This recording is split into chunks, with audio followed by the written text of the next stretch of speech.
म्हणूनच आज हे सुंदर देखणे शिक्षण संकुल उभे आहे, त्यावर तुमच्या पिढीने सुवर्ण कळस चढवायचा आहे, त्यावर तुमच्या पिढीने सुवर्ण कळस चढवायचा आहे। येथील गुरुजन आमचे आदर्श, येथील गुरुजन आमचे आदर्श माननीय रमा सप्तर्षी मॅडम आमच्या आई नाहीत, माननीय रमा सप्तर्षी मॅडम आमच्या आई नाहीत, पण त्या आईपेक्षा कमी नाहीत, हे सर्वांनी लक्षात ठेवायचंय। माननीय डॉक्टर कुमार सप्तर्षी आमचे बाप नाहीत, माननीय डॉक्टर कुमार सप्तर्षी आमचे बाप नाहीत, पण बापापेक्षा कमी नाहीत। आज आपण एकत्र जमलोत, मजा करा, भेटा, गप्पा मारा, सुख दुःख एकमेकाला विचारा, पण दुसऱ्याच्या जखमेवरील खपली काढू नका, दुसऱ्याच्या जखमेवरील खपली काढू नका। हा आनंदाचा ठेवा मनात हृदयात साठवा, हा आनंदाचा ठेवा मनात हृदयात साठवा। ही शिदोरी घेऊन आपल्याला आपापल्या घरट्यात जावा, ही शिदोरी घेऊन आपापल्या घरट्यात जावा व पुढच्या पिढीसाठी थोडा थोडा वाटत राहावा। असेल कोणाच्या मनात निराशा, असेल कोणाच्या मनात निराशा, तर आमच्या बॅचची आठवा आशा, असेल कोणाच्या मनात निराशा तर आठवा आमच्या बॅचची आशा। कष्टाची तयार होताना भाकरी, कष्टाची तयार होताना भाकरी, तेलाची तापते कशी कढई, तेव्हा आठवावी आमच्या बॅचचीच बबई। तुमच्यातही असेल अशा आकांक्षा, प्रतिभा आणि प्रमिला, म्हणून सर्वांनी इथला आनंदाचा ठेवा मनामनात साठवावा। तळपत्या तलवारीची धार, तळपत्या तलवारीची धार, आदर्श राहुल ढवण व परखड विजय आहे ना पत्रकार। नवी पिढी काही कमी नाही, नवी पिढी काही कमी नाही, पण पायांच्या दगडामुळेच इमारत उभी राहील। शेवटी एकच सांगतो, मन मोठे ठेवा, हसा नाचा आनंदी रहा। म्हणून शेवटी भारताच्या गानकोकिळा एवढंच सांगेन की भारताच्या गानकोकिळा स्वर्गीय लताजी मंगेशकर या एका गीतात म्हणून गेल्यात की शेवटी मागे उभा मंगेश, पुढे उभा मंगेश, जय हिंद जय महाराष्ट्र। धन्यवाद मंगेश मोरे। त्यानंतर पुढचं मनोगत व्यक्त करण्यासाठी मी बोलवतो दीपाली मोरे निंबाळकर।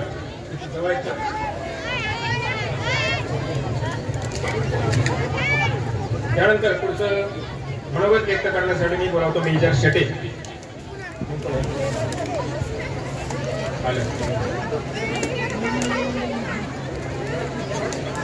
ज्यांनी मनोगतासाठी नाव दिले त्यांनी थोडस जवळ येऊन बसा, म्हणजे पटकन।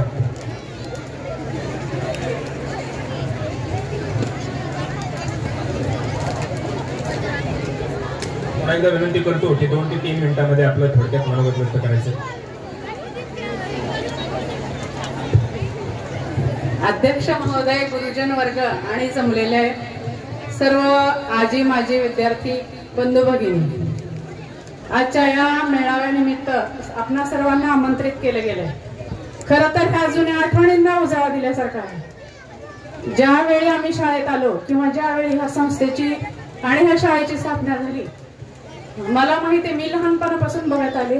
माझ्या वडिलांनी म्हणजे पाटलांची मुलगी, माझ्या वडिलांनी जे सहकार्य डॉक्टर साहेबांना केलंय आणि जो काही त्रास त्यांना झालाय तो सगळा मी पाहिलाय, अगदी जवळून पाहिलाय। पण या शाळेने जे आम्हाला म्हणजे माणसामध्ये आणल्यासारखं केलं, नाही तर आम्हाला जर शाळा ही नसती तर कुठेतरी खुरपा घेऊनच खुरपाण्यासाठी जावं लागलं असतं। पण सरांनी ती आमची इच्छा पूर्ण केली आणि आम्हाला चांगले दिवस दाखवले, असाच अर्थ आहे या गोष्टीचा। एवढं बोलून सर मी माझं धन्यवाद मॅडम। यानंतर हरिभक्त परायण रामदास महाराज मोरे यांना विनंती, त्यांनी 2 शब्द बोलायचे।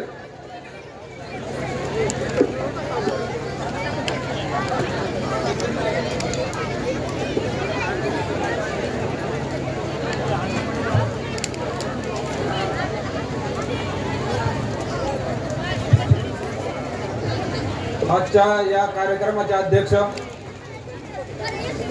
या ठिकाणी जमलेले ग्रामस्थ, विद्यार्थी आणि शिक्षक बंधू, विद्यार्थी मित्र, 1984 साली ज्यावेळी मी तुम्हाला सांगू इच्छितो, माझ्या स्वतःविषयी सांगतो की मी कर्जत येथे शाळेत असताना 7वी पास झाल्यानंतर 2 वर्ष मी घरी राहून शेती केली. त्यानंतर ज्यावेळी डॉक्टर कुमार सप्तरी साहेबांनी या ठिकाणी या शाळा ही स्थापन केली, त्यानंतर मी 8वी मध्ये परत आलो. म्हणजे त्या काळामध्ये वैशवडी खेड या ठिकाणी 7वीच्या पुढे वर्ग नव्हता. परंतु तुम्हाला एक सांगू इच्छितो, या ठिकाणी जी शाळा आहे आमची, पाठीमागे शेड दिसत आहे तुम्हाला पत्र्याचं, त्या ठिकाणी छप्पर होतं आणि याच्या मोठ्या बिल्डिंगच्या पाठीमागे तिकडे जे आहे तिथे असे तिथं बाकीचे वर्ग बसायचे आणि 8वीचा वर्ग या ठिकाणी असायचा. तर मित्रांनो, डॉक्टर कुमार सप्तरी साहेबांनी आपल्याला जे आहे वाघिणीचं दूध देण्याचा प्रयत्न केलेला आहे, ते तुमच्यापर्यंत आणून पोहोचवलेलं आहे. ते तुम्हाला घ्यायचं का नाही, किती घ्यायचं, पण तुम्हाला एक सांगतो मित्रांनो की वाघिणीचं दूध हे जो पितो तो डरकाळे मारल्याशिवाय राहणार नाही. दुसरी गोष्ट तुम्हाला सांगतो, त्यांनी या स्थापन केलेलं या संघटनेचं एवढं मोठं रूप आज झालेलं आहे संस्थेचं की कन्याकुमारी पासून काश्मीर पर्यंत लोक आपले पोहोचलेले आहेत, त्याच्या फांद्या त्यापर्यंत पोहोचलेल्या आहेत. एवढं ध्यानात ठेवा. मी 24 वर्ष पहिल्या बॅचचा विद्यार्थी, 24 वर्ष आर्मी मध्ये सर्व्हिस करून रिटायर 2012 साली झालो. आणि काश्मीर म्हणजे तुम्हाला सांगतो, काश्मीर झालं, नागालँड, मणिपूर, त्याच्यानंतर अरुणाचल प्रदेश, सगळे बाउंड्री आम्ही फक्त याच्यामध्ये पाहिजो. कशामध्ये? आपल्या नकाशामध्ये. इथं काश्मीर आहे, इथं पाकिस्तान आहे, इथं अरुणाचल आहे, अशा पद्धतीने आम्ही पाहिजो. पण जे डॉक्टर साहेबांनी जी शाळा या ठिकाणी स्थापना केली आणि त्यानंतर जे विद्यार्थी शिकले ते कन्याकुमारी पासून काश्मीर पर्यंत पोहोचवण्याचं त्यांनी काम केलेलं आहे. त्याबद्दल मी त्यांचे सर्वांच्या वतीनं मनपूर्वक आभार मानतो आणि या ठिकाणी माझे 2 शब्द संपवतो. जय हिंद, जय भारत. धन्यवाद मेजर शेटे. यानंतर एक सत्कार होणार आहे. तुतारी वादक जे आहेत विठ्ठल खिलारे यांना विनंती करतो की आपण आपला सन्मान घेण्यासाठी वर येऊन थांबायचे आणि त्यांचा सन्मान करण्यासाठी मी शरद महाराज काळे यांना विनंती करतो की आपण वर यायचंय. त्यापूर्वी आपल्या तालुक्याचे माजी निवासी तहसीलदार मान्य कारंडे साहेब यांना थोडस जायचं असल्यामुळे त्यांनी इच्छा व्यक्त केली की मी सदिच्छा देऊन मला जायचं आहे. तर मी कारंडे साहेबांना विनंती करतो की आपण आपलं मनोगत सदिच्छा द्याव्यात.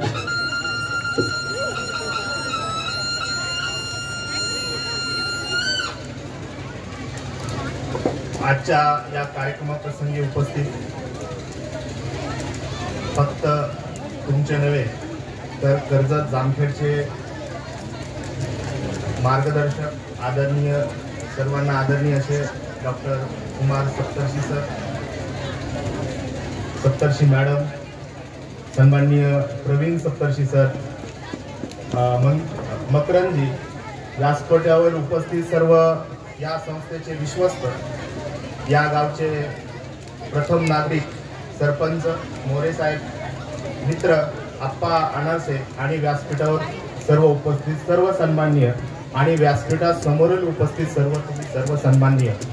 सर्वप्रथम या संस्थेच्या 10वीच्या बॅचला 40 वर्ष पूर्ण झाल्यानिमित्त उपस्थित सर्व जे काही या संस्थेचे माजी विद्यार्थी आहेत त्यांचं मी अभिनंदन करतो. त्याचबरोबर आपल्या राहिलेल्या म्हणजे 40 वर्ष, 10वी झाल्यानंतरचे 40 वर्ष, खरं म्हणजे हा खूप मोठा कालखंड असतो. आपण आपल्या जे काही आयुष्य ज्यामध्ये आपण सर्व्हिस केली असेल, बिझनेस केला असेल किंवा आपण जे काही वैयक्तिक जो आपला कार्यक्रम झालेला असेल त्याच्यामध्ये आपण ज्या गोष्टी केलेल्या आहेत त्यानंतरच्याही आपल्या भविष्यकालीन वाटचालीसाठी सर्वप्रथम शुभेच्छा देतो. खरं म्हणजे कर्जत जामखेडचं जर आपण भूतकाळात थोडंसं पाहिलं तर मुळातच हा असा भाग आहे ज्या भागामध्ये म्हणजे उजार, माळरान किंवा अशा पद्धतीचा त्या ठिकाणी उल्लेख पूर्वी होत होता आणि फक्त हा भौगोलिक दृष्टीनेच होता अशातला भाग नाही, तर राजकीय असेल, सामाजिक असेल, सांस्कृतिक असेल, सगळ्या बाबतीमध्ये खऱ्या अर्थानं आपण कुठेतरी कमी असल्याची त्यावेळीची भावना होती.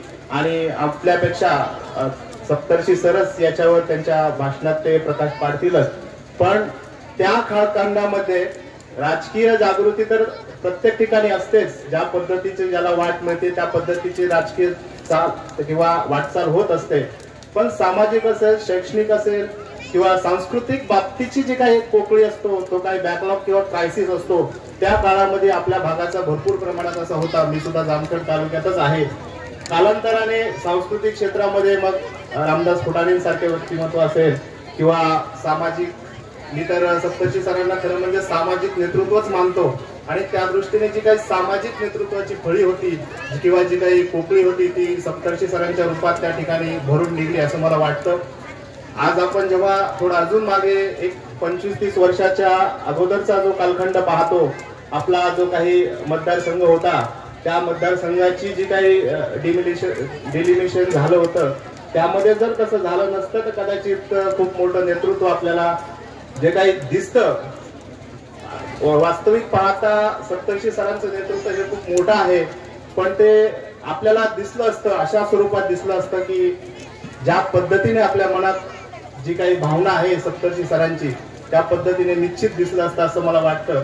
कारण माझ्या माहितीप्रमाणे, माझं काही तेवढं वय नाही, पण जो काही आम्ही वाचलं वगैरे त्याप्रमाणे 1990 चे साधारणतः त्या दरम्यान जे पंतप्रधान होते चंद्रशेखरजी, मला वाटतं महाराष्ट्रातले सगळ्यात जवळचे आणि खऱ्या अर्थाने जवळचे जर कोणी असतील तर मला वाटतं साहेबच होते. आणि त्या अनुषंगानं त्यानंतर आपली जी काही कर्जत जामखेड या मतदारसंघाची जी काही ECI, हा म्हणजे मी जे बोलतो मला असं वाटतं की ते बरोबर आहे. कारण चंद्रशेखर साहेबांच्या एक अतिशय जवळचे तर खूप असतात, पण ज्याला खऱ्या अर्थाने एक विश्वासार्हता प्राप्त केलेली व्यक्ती, अशा पद्धतीचं साहेबांचं आणि त्यांचं रिलेशन होतं. त्यानंतर सुद्धा आपण जेव्हा जेव्हा पाहतो सामाजिक चळवळीमध्ये काम करत असताना अनेक अडचणी येतात. आणि एक राजकीय व्यक्तिमत्व जेव्हा सामाजिक चळवळीमध्ये काम करतं किंवा सामाजिक चळवळीचं व्यक्तिमत्व जेव्हा राजकीय चळवळीत काम करतं, तर त्या दोन गोष्टीचा बॅलन्स करून पुढे जाणं मला वाटतं खूप अवघड असतं. आणि अशा पद्धतीने ह्या दोन्ही गोष्टीचा बॅलन्स साहेबांनी केला. आम्हाला युवक क्रांती जी आपली चळवळ आहे ती मी पुणे विद्यापीठात असतानापासून आम्हाला माहित आहे. आणि या चळवळीमध्ये अनेक असे विचारशील, कृतीशील विद्यार्थी, मी तर विद्यार्थी म्हणेल, विद्यार्थी घडले आणि ते ज्या क्षेत्रामध्ये गेले त्या क्षेत्रामध्ये त्यांनी निश्चित चांगलं असं काम केलं. खरं म्हणजे आम्ही लहान असताना खेडचा जो भाग आहे तो फक्त दोन गोष्टीसाठी ओळखला जायचा. पहिली गोष्ट म्हणजे त्या ठिकाणची शाळा आणि सप्तर्षी सरांचं नाव, आणि दुसरं म्हणजे स्वर्गीय ND मोरे सरांचं नाव. म्हणजे आमच्या जामखेडकरांना एवढंच माहित होतं खेडविषयी. आणि मला इथं आल्यानंतर मला खात्री आहे की हे खरं आहे. खऱ्या अर्थानं अशा माळरानावर अशी एखादी संस्था उगवणं, त्याच्या संस्था त्या ठिकाणी सुरू करणं आणि या संस्थेला 40 वर्ष त्या ठिकाणी मोठं करणं, म्हणजे ह्या रोपट्याचं वटवृक्षात रूपांतर झालं असं म्हणायला हरकत नाही. मी या ठिकाणी मला बोलवल्याबद्दल मी संस्थेचे आभार व्यक्त करतो. याचबरोबर संस्थेचे सर्व माजी विद्यार्थी, त्याचबरोबर जे आजी विद्यार्थी किंवा जे सध्याचे विद्यार्थी आहेत त्या सर्वांना भविष्यकालीन वाटचालीसाठी शुभेच्छा देतो. सरांना धन्यवाद देतो आणि थांबतो. धन्यवाद. धन्यवाद सर. यानंतर पुढचं मनोगत व्यक्त करण्यासाठी हरिभक्तपरायण राम महाराज मोरे यांना विनंती करतो की आपण 2च मिनिटांमध्ये आपलं मनोगत व्यक्त करायचं. आपल्या गावचे उपसरपंच माननीय सुनील गायकवाड यांना विनंती करतो की आपण मंचावर यावं, मंचावर येऊन बसावं.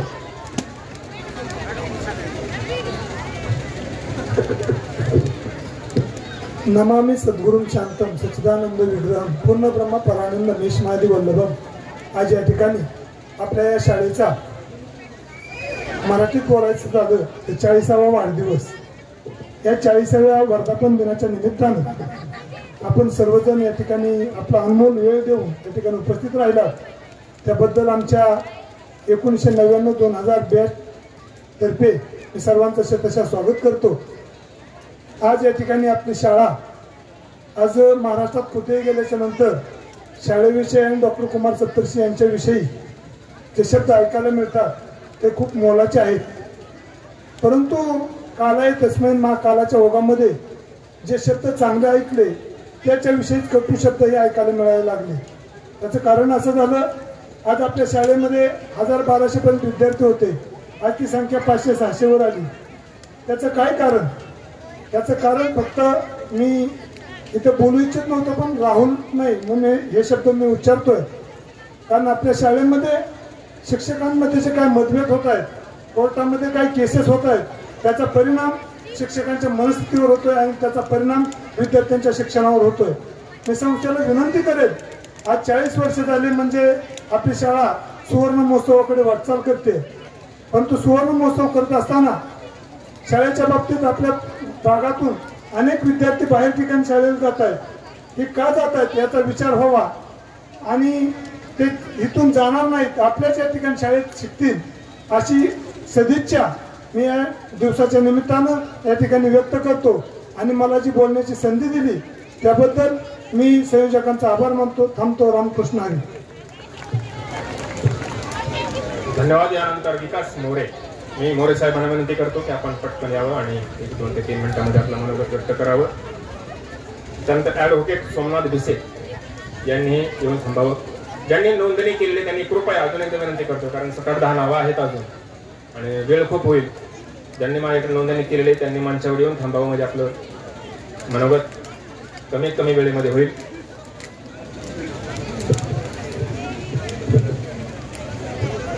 आजच्या या कार्यक्रमासाठी मंचावर उपस्थित या कार्यक्रमाच्या अध्यक्ष आणि सर्वांचे आदरणीय आपले डॉक्टर कुमार सप्तर्षी, त्यांच्याबरोबर उपस्थित असलेले प्रवीण सप्तर्षी आणि इतर मान्यवर, तसेच गावातील काही प्रतिष्ठित मंडळी मंचावर आहेत, त्यांचं सर्वांचं मी सर्वप्रथम सर्व आजी माजी विद्यार्थ्यांच्या वतीने आणि शाळेच्या वतीने मी त्यांचं स्वागत करतो, आभार मानतो. या शाळेमध्ये शिकत असताना जी आम्हाला शिस्त लागली गेली किंवा ज्या पद्धतीचं शिक्षण आम्हाला या शाळेमध्ये मिळालं, या शिक्षणामधूनच आमची जडणघडण झाली. आणि या शाळेमध्ये शिकत असताना शिक्षकांनी जे आम्हाला योगाचं मोलाचं योगदान दिलं त्याच्याबद्दल मी आमच्या सर्व आजी माजी विद्यार्थ्यांच्या वतीने त्यांचा आभार मानतो आणि त्यांच्याबद्दल कृतज्ञता व्यक्त करतो. शाळेत शिकत असताना खूप प्रतिकूल परिस्थितीमध्ये आमचं शिक्षण झालं. काही वेळेस डॉक्टर म्हणजे मला सांगायला आवडेल की चप्पल नसायच्या घालायला. चप्पल नसतानाही शाळेत कसं जायचं, कसं शिक्षण घ्यायचं हे आम्हाला या शाळेने शिकवलं. शाळेमधले जे शिक्षक होते, शिक्षकांनी ज्या पद्धतीने आम्हाला शिकवलं घडवलं, त्याच्यामधून आज आम्ही निदान या व्यासपीठावरून बोलण्याची आमच्यामध्ये ती ताकद निर्माण झाली. त्याबद्दल त्यांचं मी खरंच मनापासून आभार व्यक्त करतो. आज या व्यासपीठावरती शिक्षक आणि मान्यवरांच्या व्यतिरिक्त 2-3 गावातील प्रतिष्ठित मंडळी उपस्थित आहेत. त्याच्यामध्ये हेमंत मोरे, पोपट शेटे आणि अमित पाटील. वास्तविक पाहता तुम्हा तिघांना या व्यासपीठावर बसण्याचा मान मिळालेला आहे. इथे भरपूर लोक उपस्थित आहेत. त्यांच्यापैकी काही अधिकारी लोक आहेत, काही वरिष्ठ पदावर काम करणारे लोक आहेत. तरी पण हा मान तुम्हाला मिळाला कारण तुम्ही या गावाचे प्रतिनिधी आहात. तर मी तुम्हाला विनंती करेन की तुमचं योगदान त्या शाळेबद्दल, गावाबद्दल तुमचं असलं पाहिजे.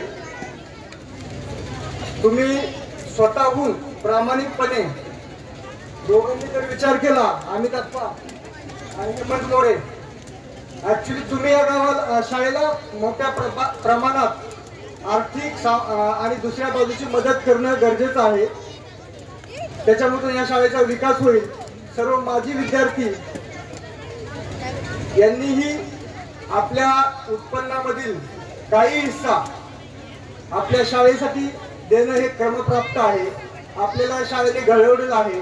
आपण आज ज्या उंचीवर गेलेलो आहोत, ती उंची गाठण्यासाठी जी शिडी लागते, ती शिडी ही आपली शाळा आहे, ही आपले गुरुजन वर्ग आहे.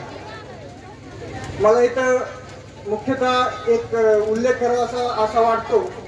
कोणाचाही अनादर न करता मी असा उल्लेख करेल की या शाळेमध्ये ज्या शिक्षकांनी आम्हाला शिकवलं त्याच्यामधील सर्वांचं योगदान आहे. सर्वांनी खूप चांगल्या पद्धतीचं आम्हाला शिक्षण दिलं, तरी त्यात मला एक नामूल्य करणं मला वाटतं गरजेचं आहे की पवार सरांनी जी ह्या शाळेला शिस्त लावली, पवार सरांनी जे मुलांना शिकवलं किंवा जी त्यांच्याबद्दल एक आदरित भीती सर्वांच्या मनात होती, त्या भीतीमुळे किंवा त्या शिस्तीमुळे आम्ही घडलो गेलो.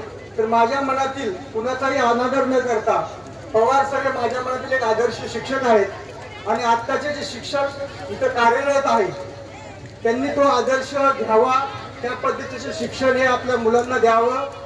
मुलांनीही आगाऊपणा न करता पालकांनीही आपल्या मुलांना शिक्षकांच्या हातामध्ये सोपवून शिक्षक ज्या पद्धतीचं शिक्षण देतील ते चांगल्या प्रकारचंच असेल. किंवा जी काही मागे इन्सिडेंट झालेले शाळेमध्ये की कोणत्या मुलाला मारलं तर शिक्षक येऊन पालक येऊन शिक्षकांना काही दमदाटी करणे असे काही प्रकार होत होते. तर कृपया करून अशा गोष्टी घडल्या नाही पाहिजेत. हे जे शिक्षक आहेत हे शिक्षक आपल्या मुलांसाठी अहोरात्र प्रयत्न करत असतात, तर आपल्याला त्यांना साथ देण्याची गरज असते. आता या कार्यक्रमामध्ये हा राजकीय विषय नाहीये, तरी पण मी बोलतो की तुतारी वाजत होती, तर या तुतारीचा जो आवाज होता हा गगनात घुमत होता. तर डॉक्टर तुमच्यामुळे खेडगावातील बऱ्याचशा मुलांनी महाराष्ट्रामध्ये आपला आवाज घुमवलेला आहे आणि ह्याचं सगळं श्रेय हे डॉक्टरांना आणि इथल्या शिक्षकांना जातं.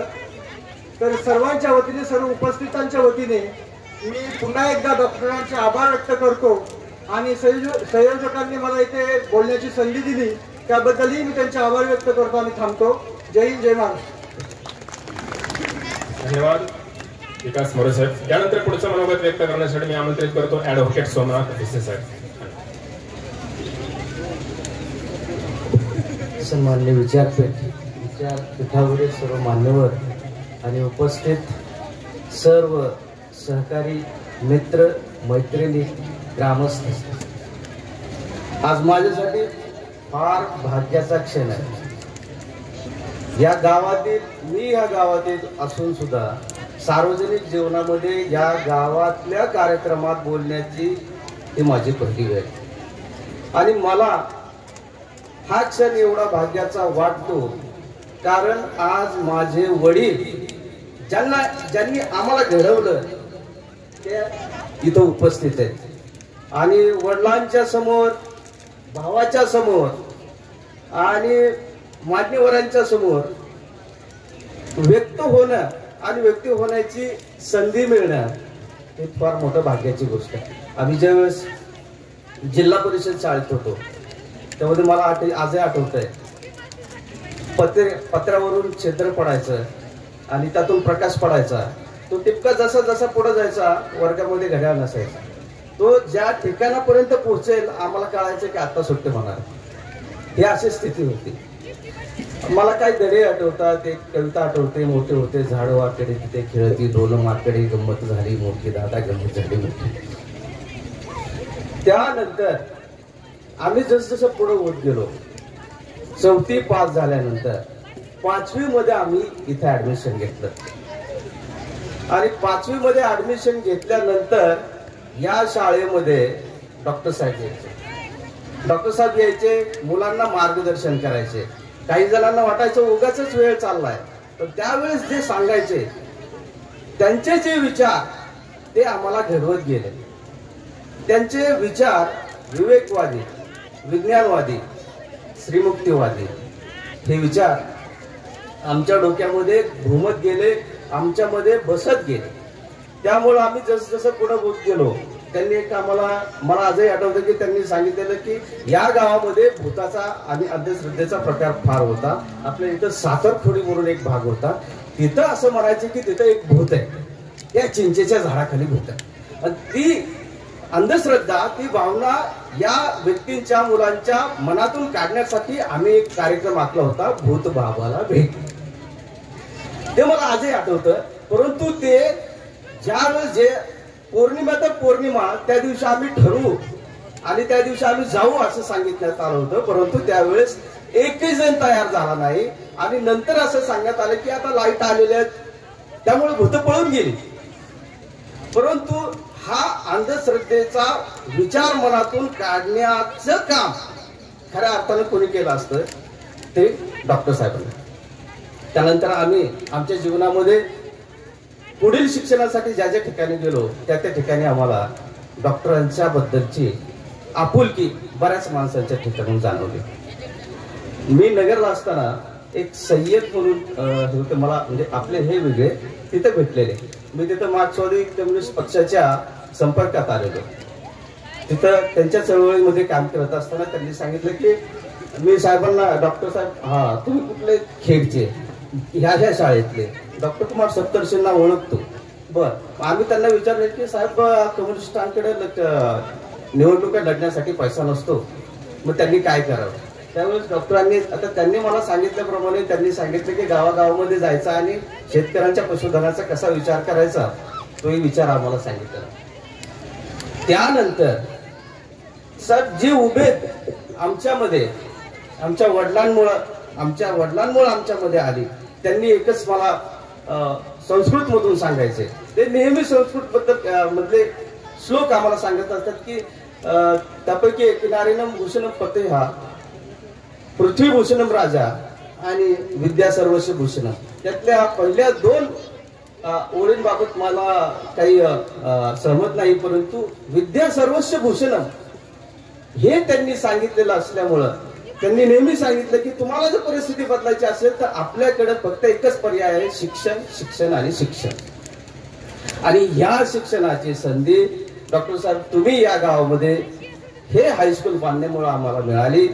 त्यामुळं आज या प्रसंगी सर्वांच्या वतीनं डॉक्टर साहेब तुमचे पुन्हा एकदा धन्यवाद मानतो आणि मला बोलण्याची संधी दिली त्याबद्दल व्यवस्थापकांचे आभार मानतो. धन्यवाद. धन्यवाद वकील साहेब. यानंतर पहिल्या बॅचचे माजी विद्यार्थी आणि या शाळेचे माझे सहकारी माननीय बापू साहेब शेटे यांना विनंती करतो की आपण आपल्या मनोगत 1-2 ते 3 मिनिटांमध्ये व्यक्त करा.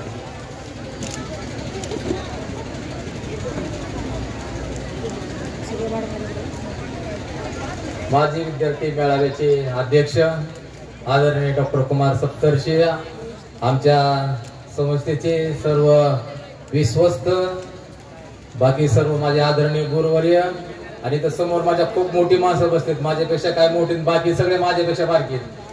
गावातील जे काय प्रतिष्ठित आहेत वयस्कर ते माझ्यापेक्षा मोठी, बाकी सगळे आमच्यापेक्षा पाठीमागचे.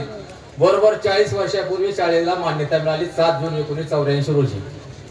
शाळा भरली 15 जून 1984 ला. आणि डॉक्टरांचं ध्येय होतं त्याच्या अगोदर 2-4 वर्षापासून की बाबा खेडमध्ये शाळा काढायची, पण मुली शिकल्या पाहिजेत. आणि जून 84 ला शाळा झाली. मोरे सर गावचे होते, स्थानिक होते, आमच्या ओळखी होत्या, त्या अगोदर तास घ्यायचे. आणि मोरे सर म्हणले इकडे तिकडे फिरू नका पोरांनो, इथं आपला हायस्कूल डॉक्टरांनी काढले, तुम्ही इथे या. मोरे सरांकडे आम्ही रस्त्याला दाखले, सर हे आमचं दाखलं जरा.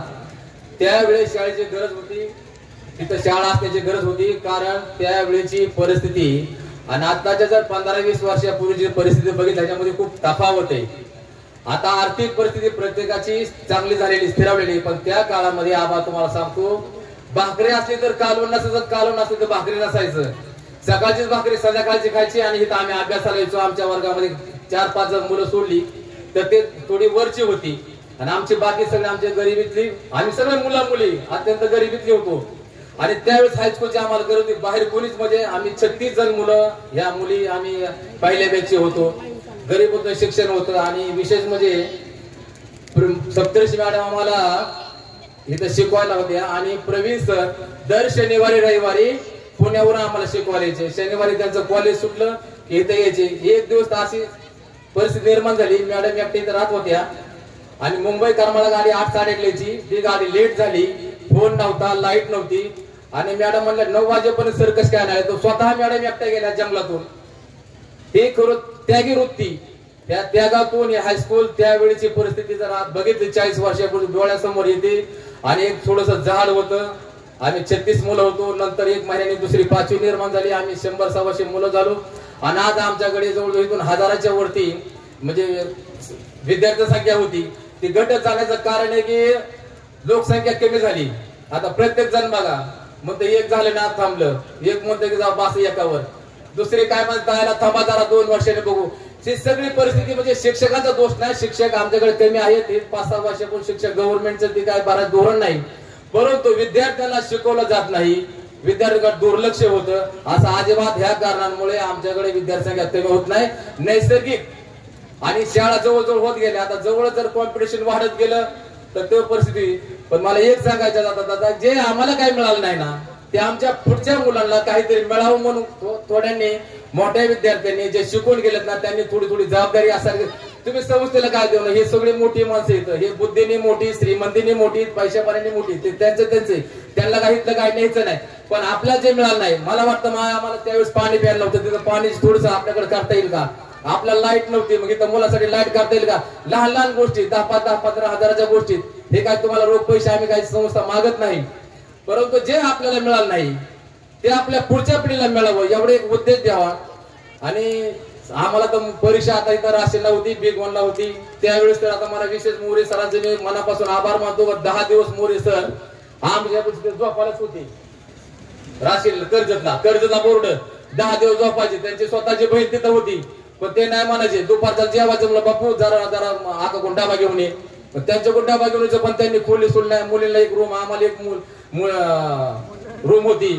आणि अशा परिस्थिती आम्हाला म्हणजे पालकत्व त्यांनी आमचं घेतलं, त्यातून आम्ही थोडं शिकत गेलो. आमच्यातलं जवळजवळ लय श्रीमंत झाले नाहीत, पण जेमतेम मध्ये सगळे सुखी कुटुंबाने जगतात. एवढं बोलतो. सर्वांचं मी त्यावेळेस सगळ्या शिक्षकांनी जे योगदान दिलं, ग्रामस्थांनी योगदान दिलं, त्यावेळेस काय बाजरी दिली, ज्वारी दिली, सगळ्यांचं मी ऋण व्यक्त करतो. आणि आमच्या पहिल्या बॅच कडून तुम्हाला एक साधं जेवण आहे, पण जेवण केल्याशिवाय कोणी जाऊ नका अशी नम्रपूर्वक विनंती करतो आणि थांबतो. जय हिंद, जय महाराष्ट्र. धन्यवाद बापू शेट्टी. त्यानंतर एक सत्कार महत्वाचा राहून गेला होता. मगाशी मी निवृत्त कर्मचाऱ्यांचा सर्वांचा सन्मान झालेला आहे. एक शिक्षक असे आहेत की ते निवृत्त नाहीयेत, पण आपल्या शाळेवर त्यांनी फक्त 7 महिने काम करण्यासाठी इथं आले होते. मध्ये शासनाच्या माध्यमातून सरप्लस झालेले लोक ते इतर शाळेवर पाठवले जायचे, आणि असंच एक शिक्षक मान्य रसाळ सर आपल्या शाळेवर 7 महिने शिकवण्यासाठी आले होते, आणि ते या कार्यक्रमासाठी आवर्जून आलेले आहेत. तर मी रसाळ सर यांना विनंती करतो की आपण कृपया पटकन स्टेजवर यायचं, आणि रसाळ सरांचा सन्मान आपल्या संस्थेचे अध्यक्ष मान्य कुमार सप्तर्षी डॉक्टरांनी करावा अशी विनंती करतो. आणि यानंतर पुढचं मनोगत दिनेश दळवी, चला सागर दोलताडे यांनी यायचे पुढे, ज्यांनी नोंदणी केली ते. मंचावरून एक सूचना अशी झाली की विद्यार्थ्यांना ज्यांना ज्यांना इच्छा आहे त्यांना मनोगत व्यक्त करू द्या, वेळ झाला तरी चालेल. आणि विद्यार्थ्यांच्या मनोगतानंतर लगेच डॉक्टरांचे भाषण होईल, डॉक्टरांचे विचार, डॉक्टरांचे मनोगत आपल्याला सर्वांना ऐकण्याची उत्सुकता आहे. विद्यार्थ्यांच्या मनोगतानंतर एक डॉक्टरांचं मार्गदर्शन आपल्या सर्वांना होईल. तर मी पुढची विनंती करतो दिनेश दळवी या विद्यार्थ्याला, त्यांनी त्याचं मनोगत व्यक्त करायचं आहे.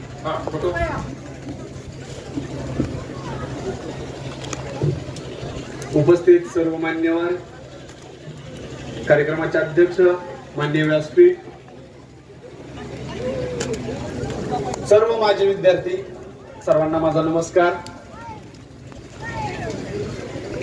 बॅच कडे येण्या अगोदर थोडस शाळेबद्दल, संस्थेबद्दल आणि डॉक्टरांबद्दल एक विचार ह्या माणसाने ह्या मातीमध्ये पेरलेला आहे. आपल्या सर्वांचं म्हणजे तो नशीब न मानणारा व्यक्ती आहे, परंतु तरीही एक चांगलं नशीब, भाग्य या मातीचं की चांगला विचार घेऊन या मातीमध्ये ते उतरले.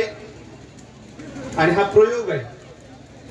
जसे सत्याचे प्रयोग गांधीजींनी केले, तसे डॉक्टरांनी जे अनेक प्रयोग केले, त्यामध्ये ही एक शैक्षणिक संस्था भारतीय समाज विकास संशोधन संस्थेच्या माध्यमातून मुलींना शिकता यावं हा त्या काळी विकासानं पटणारा विचार डॉक्टरांनी या मातीमध्ये रुजवला, आणि त्याची फळे आपण सर्वजण चाकतोय. एवढं मोठं संकुल उभा राहिलं. अगदी लॉंग टर्म मध्ये जर बघायला गेलं तर जिथं पिकतं तिथं विकत नाही असं काहीतरी बोलतात. भविष्यात जाऊन ज्यावेळेस 50-100 वर्ष पुढे जाऊन आणखी मागे बघितलं जाईल, त्यावेळेस या पंचकृषीसाठी या शैक्षणिक संस्थेचं काय महत्व होतं हे स्पष्टपणे दिसेल, अधोरेखित होईल. परंतु आताही त्या गोष्टीच्या पण आपल्या सर्वांना जाणीव येते. मी या गोष्टी एकंदरीत डॉक्टरांबद्दल सर्वजण बोलतायत त्यामुळे टाळतो आणि थेट माझ्या बॅचवर येतो. 3 मिनिटात माझं भाषण संपणार नाही एवढं तर नक्की सांगतोय, कारण शेवटी 2010ची आमची बॅच, 2011ला आम्ही इथून पास आउट झालो. साधारणपणे 1995च्या आसपास जन्मलेली सगळी पोरं आमच्या बॅच मध्ये. पण विषय काय झाला, आम्ही 2006-05 मध्ये 5वी-6वी मध्ये इथं आलो. पण 2006-07 मध्ये असं झालं की एक नवीन नियम निघाला की एका विषयात नापास झालं तरी नापास. आणि एक मोठा लॉट 6वी-7वी मध्ये वरून जेव्हा आमच्या बॅच मध्ये आला, नंतर तो काय आमच्या सोबत सुटला नाही. त्यांनी बऱ्याचशा चांगल्या वाईट गोष्टी आम्हाला दिल्या आणि त्याच्यामुळे वेगवेगळे अनुभव तयार झाले. 2010-11 साली पास आउट झालेल्या ह्या बॅचनी या संपूर्ण संस्थेला खूप साऱ्या आठवणी दिल्यात आणि अक्षरशः गाजवले. आता सर्वजण संयमाने जरी इथं बोलत असेल तरी हे नवीन रक्त आहे आणि मी बोलतोय म्हणजे मी फक्त प्रतिनिधित्व करतोय त्या 20-25 टोळक्याचं, परंतु गाजवले. आता विषय काय आहे की प्रत्येक बॅचचा एक गैरसमज असतो की आमच्यासारखा टोकारपणा कुणीच केला नाही. अगदी तसंच आमचं पण तो एक गैरसमज आहे असं म्हणा, परंतु बऱ्याचशा चांगल्या वाईट आठवणी आहेत. बऱ्याचशा त्यामध्ये एक महत्वाचं म्हणता येईल की आमच्या बॅचने इथं असताना असं आठवणी ठेवण्यासारखं काय केलं तर बरेच वर्ष आपण स्नेह संमेलनाचा कार्यक्रम घेत होतो, परंतु तो बंद पडलेला. 2010-11च्या आसपास तो कार्यक्रम सुरू झाला. त्यावेळेस त्यामध्ये चांगलं योगदान ह्या बॅचचं होतं. सहज बरेच वर्ष बंद झालेली होती, त्या बॅच पासूनच सुरुवात झाली आणि एकंदरीत विद्रोह केला पाहिजे ह्या मानसिकतेतली ही नवीन पिढी तिथून पुढे सुरुवात झाली. माझ्या बॅचची ओळख करून देताना कुणाच्या नावाने ही बॅच ओळखताल की फक्त लक्षात यावं यासाठी काही नावं सांगतोय. त्यामध्ये आमच्या बॅचची टॉपर होती कल्याणी गाडवे सरांची मुलगी. बरीचशी आणखी टॉपरची नावं आहेत, परंतु प्रातिनिधिक स्वरूपात सांगतोय की असे अतिशय हुशार विद्यार्थी या संपूर्ण संस्थेमधून जे गेले त्यामध्ये तिचं एक नाव येतं. आणि फक्त शिक्षणाच्या बाबतीतच नाही तर खेळाच्या बाबतीत, भाषणांमध्ये, इतर जे कलागुण असतात त्यामध्ये सुद्धा काही नावं गाजली गेली. त्यामध्ये नाव आहे जयप्रकाश खराडे. खेळाचं महत्व त्यावेळेस असं वाटायचं की पोरग खेळतंय म्हणजे शिक्षण सोडून खेळाला जे महत्व दिलं जातं ते याच्या अगोदरच्या पिढ्यांमध्ये तेवढं नव्हतं. पण आताच्या ज्या नवीन शाळा येत आहेत, तुम्ही पण तुमचे पुढची पिढी शाळेत घालताना हा विचार करताय की त्या शाळेला ग्राउंड आहे का नाही. पण 20 वर्षापूर्वी 15 वर्षापूर्वी ह्या गोष्टीला तेवढं महत्व नव्हतं. पण ह्या शाळेमध्ये खो खोचं महत्व आलं, क्रिकेटचं महत्व आलं. ते कशामुळे आलं तर एवढं सगळं मोठं ग्राउंड त्याला मिळालं. आता एवढं सगळं ग्राउंड काय मिळालं तर ज्या संस्थापकांनी ही शाळेची उभारणी केली त्यावेळेस त्या सर्व गोष्टींचा विचार करून केली. आता सुद्धा एक कॉलेजची बिल्डिंग बनते. एक मुख्याध्यापक त्या प्राचार्य त्या शाळेला आले, ते म्हणत होते की ती जी इमारत झाली ना, जेवढ्या खोल्या झाल्यात काहीतरी 10-15 खोल्या झाल्या असतील 3 मजल्यात, तेवढ्या खर्चात 100 खोल्यांचं संकुल उभारता आलं असतं. पण वेळ आहे का हा माणूस एखादा नियोजन करतोय तर तो माणूस ज्यावेळेस नियोजन करतोय तर तो पुढच्या कितीतरी पिढ्यांचा शिक्षणाचा विचार करताना 100-200 वर्षाचा विचार करतोय. अगदीच तसं हे प्लेइंग ग्राउंड आहे. शहरामध्ये गेलं तर एवढं प्लेइंग ग्राउंड एखाद्या शाळेला मिळण्यासाठी ही 25-30 हजारांपाशी हेच शिक्षण घेण्यासाठी, आणि हे शिक्षण आपलं भाग्य आहे की आपल्याला चांगल्या पद्धतीने मिळालं. आता ते कशा पद्धतीने घेतलं, माझ्या बॅचवर पुन्हा एकदा येतो मी की आपल्याला जाण नक्कीच असली पाहिजे, परंतु शैक्षणिक जीवनात असताना विद्यार्थ्यांनी आणि त्या संपूर्ण गटाने विद्रोही असलं पाहिजे एवढं लक्षात ठेवा. ती व्यवस्था म्हणजे ते शिक्षक असो किंवा काय असो, पण त्यावेळेस पोरं जर धडपड करणारी नसतील, व्यवस्थेला प्रश्न विचारणारी नसतील, काहीतरी कुटाने करणारे नसतील तर तुमचं पोरग योग्य दिशेने जातं हे समजू नका. त्या पोरांनी त्याच्या आयुष्यात विशेष करून वयाच्या 16व्या-18 वर्षापर्यंत जेवढे जास्तीत जास्त कुटाने करता आले पाहिजे तेवढे केले पाहिजे, तरच पुढे जाऊन त्याचा ग्राफ वाढणार आहे हे लक्षात ठेवा. कदाचित काही जणांना हे पटणार नाही, पण आम्ही तसे होतो. 2010-11ची बॅच, ती बॅच फक्त माझ्या नावाने ओळखली जात नाही, दिनेश दळवीच्या, तर असे बरेचसे जण विद्यार्थी आहेत त्या काळी गाजलेले, ज्यामध्ये खो खो मध्ये त्यांनी आपलं तालुक्यामध्ये नाव गाजवायचं काम केलं, ढाल मिळाली असती, तेवढ्या सुखसुविधा मिळाल्या नाहीत बरं का. जेवढं ट्रेनिंग त्या पद्धतीने मिळायला पाहिजे होतं, प्लेइंग ग्राउंडचं मी उदाहरण दिलं, पण आणखी पण काही गोष्टी होत्या ज्या गाजवल्या असत्या. जयप्रकाश खराडीचं नाव घेतलं, संदीप मोरे सारखी अख्खी तिथे बसलेली जी टोळक आहे ना ते. आणि विशेष असं की 5वी ते 10वी किंवा 1ली ते 10वी पर्यंत आम्ही सोबत राहिलो. काही काही जण 12वीला माझ्या सोबत होते, काही काही जण ग्रॅज्युएशन पर्यंत आम्ही सोबतच होतो. विषय असा झाला की शिक्षण आपल्याला देतं काय. मला पण विचार पडायचा की शाहू फुले आंबेडकर वगैरे आपण बाकीचं बोलतो की शिक्षणाने असा काय फरक पडतो, 3+3 आपल्याला कळलं म्हणून काय झालं, लिहिता वाचता आलं म्हणून असा काय फरक पडतो.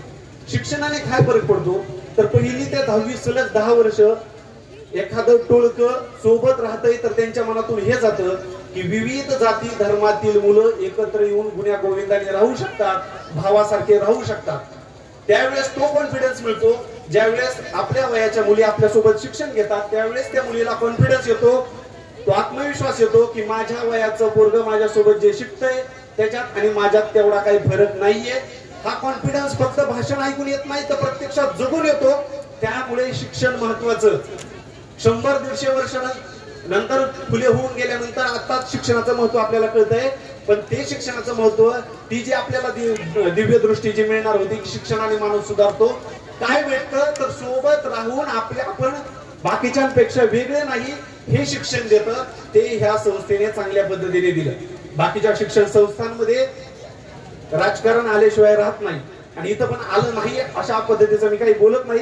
पण शिक्षणाला जास्त महत्व दिलं गेलं त्या संस्थेमध्ये. जे आम्हाला भेटलं, सर मला मागून आवाज देत आहेत पण माझं म्हणणं पूर्ण झाल्याशिवाय मी काही इथून हलणार नाही. बऱ्याचशा आणखी गोष्टी आहेत त्या थोड्या वेळात पूर्ण करण्याचा प्रयत्न करतो. आणखी काही नाव आहेत जी गाजली आमच्या बॅच मध्ये, ते आहेत राहुल शेट्टी असू द्या, प्रवीण जावळे असू द्या, अजिंक्य मोरे असू द्या, निलेश पाहुणे, अमोल वाघमारे. आता या सरकारी नोकरीमध्ये काही विद्यार्थी गेले. आणखी एक खोडून काढायचे सगळ्यांच्या बोलण्यातून येतं की सक्सेसफुल होण्याचं जे मंत्र आहे ते मोजून 2 मिनिटात पूर्ण करतो. एक डोक्यातून खूळ काढून टाका की जर एखादा विद्यार्थी अधिकारी झालाय किंवा एखादा विद्यार्थी आर्थिक दृष्ट्या सक्षम झालाय तरच तो यशस्वी झालाय किंवा त्या बॅचचं नाव त्यांनी पूर्ण केलं असं नाही. एखादा विद्यार्थी या खेड गावामध्ये राहून शेती करतोय किंवा कुठलाही छोटासा व्यवसाय करतोय तरी तो त्याचं महत्व तेवढंच आहे.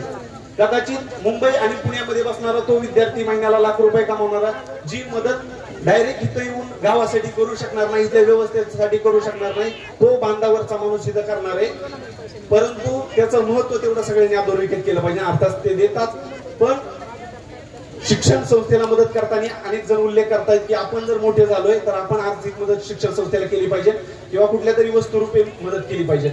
मला त्यामध्ये ऍड करायचं फक्त आर्थिकच नाही तर बऱ्याच वेळा आपण मदत बौद्धिक दृष्ट्या सुद्धा करू शकतो. ज्याच्याकडे वेळ आहे तो वेळ देऊ शकतो, ज्याच्याकडे पैसा आहे तो पैसा देऊ शकतो.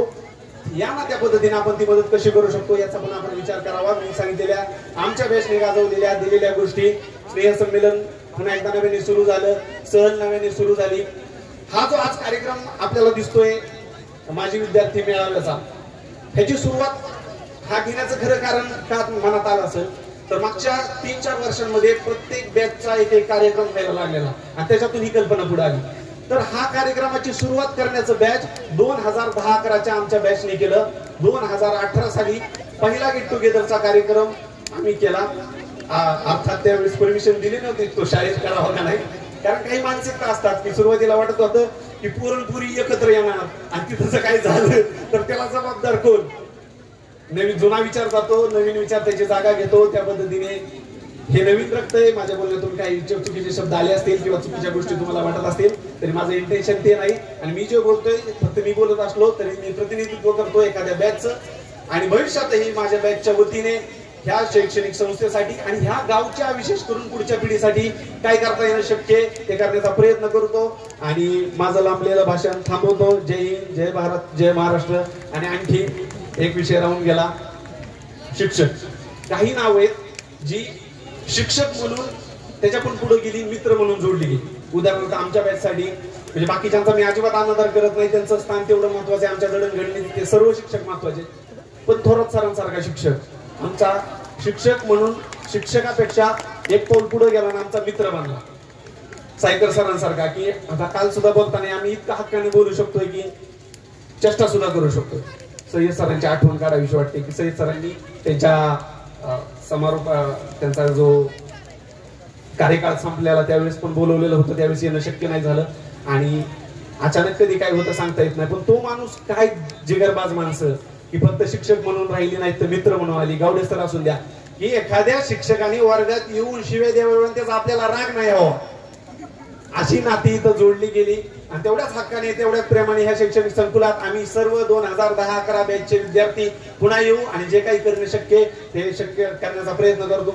लांबलेलं भाषण थांबवतो. जय हिंद, जय भारत. धन्यवाद. धन्यवाद दिनेशने अतिशय मन मोकळं केलं त्याबद्दल त्याचे मनापासून धन्यवाद. यानंतर एक 2 सत्कार होणार आहेत. एक आपल्या आता निवृत्त झालेल्या शिक्षकांपैकी माननीय सोनवणे सर हे आलेले आहेत, तर मी सोनवणे सरांना सन्मान स्वीकारण्यासाठी पुढे बोलावतो आणि सोनवणे सरांचा सन्मान माजी विद्यार्थ्यांपैकी आदर्श प्रतिष्ठानचे मान्य राहुल ढवाण यांना विनंती करतो की आपण सोनवणे सरांचा सन्मान करावा. याकडे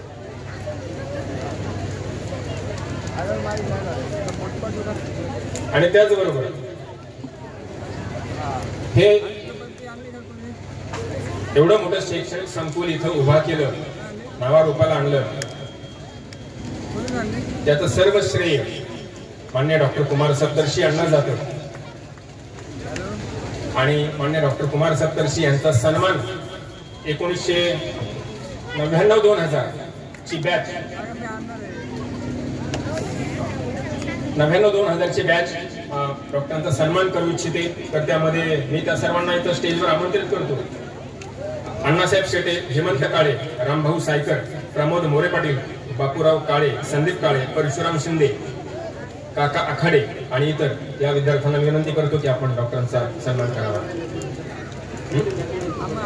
आणि याच बॅचच्या ज्या मुली असतील त्या मुलींना पण मी विनंती करतो की आपण स्टेजवर यायचं आहे हा डॉक्टरांचा सन्मान करण्यासाठी.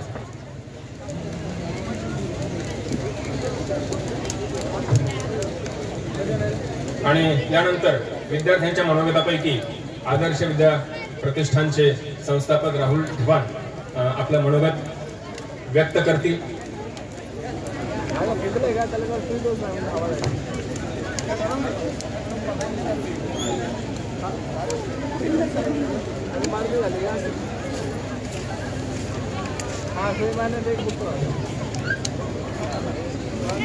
ग्रुप वाढतोय, मागे यायला लागेल. ग्रुप वाढतोय, ग्रुप वाढतोय, मागे यायला लागेल. ग्रुप वाढायला लागला, थोडंसं मागे यायला लागलं. या बॅचच्या ज्या मुली असतील ना विद्यार्थी त्यांनी कृपया स्टेजवर यायचं आहे. माधुरी मोरे,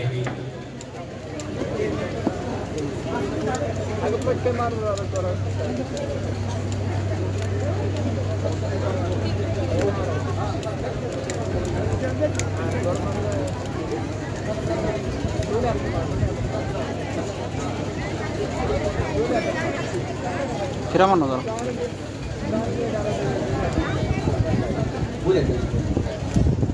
आहे चालू नाही काय नाही आलो मग त्यांच्याहून आलो ना.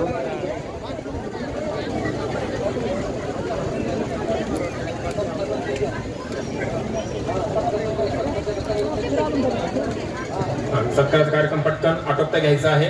मी राहुल ढवाण त्यांना विनंती करतो की आपण आपलं मनोगत सुरू करावं.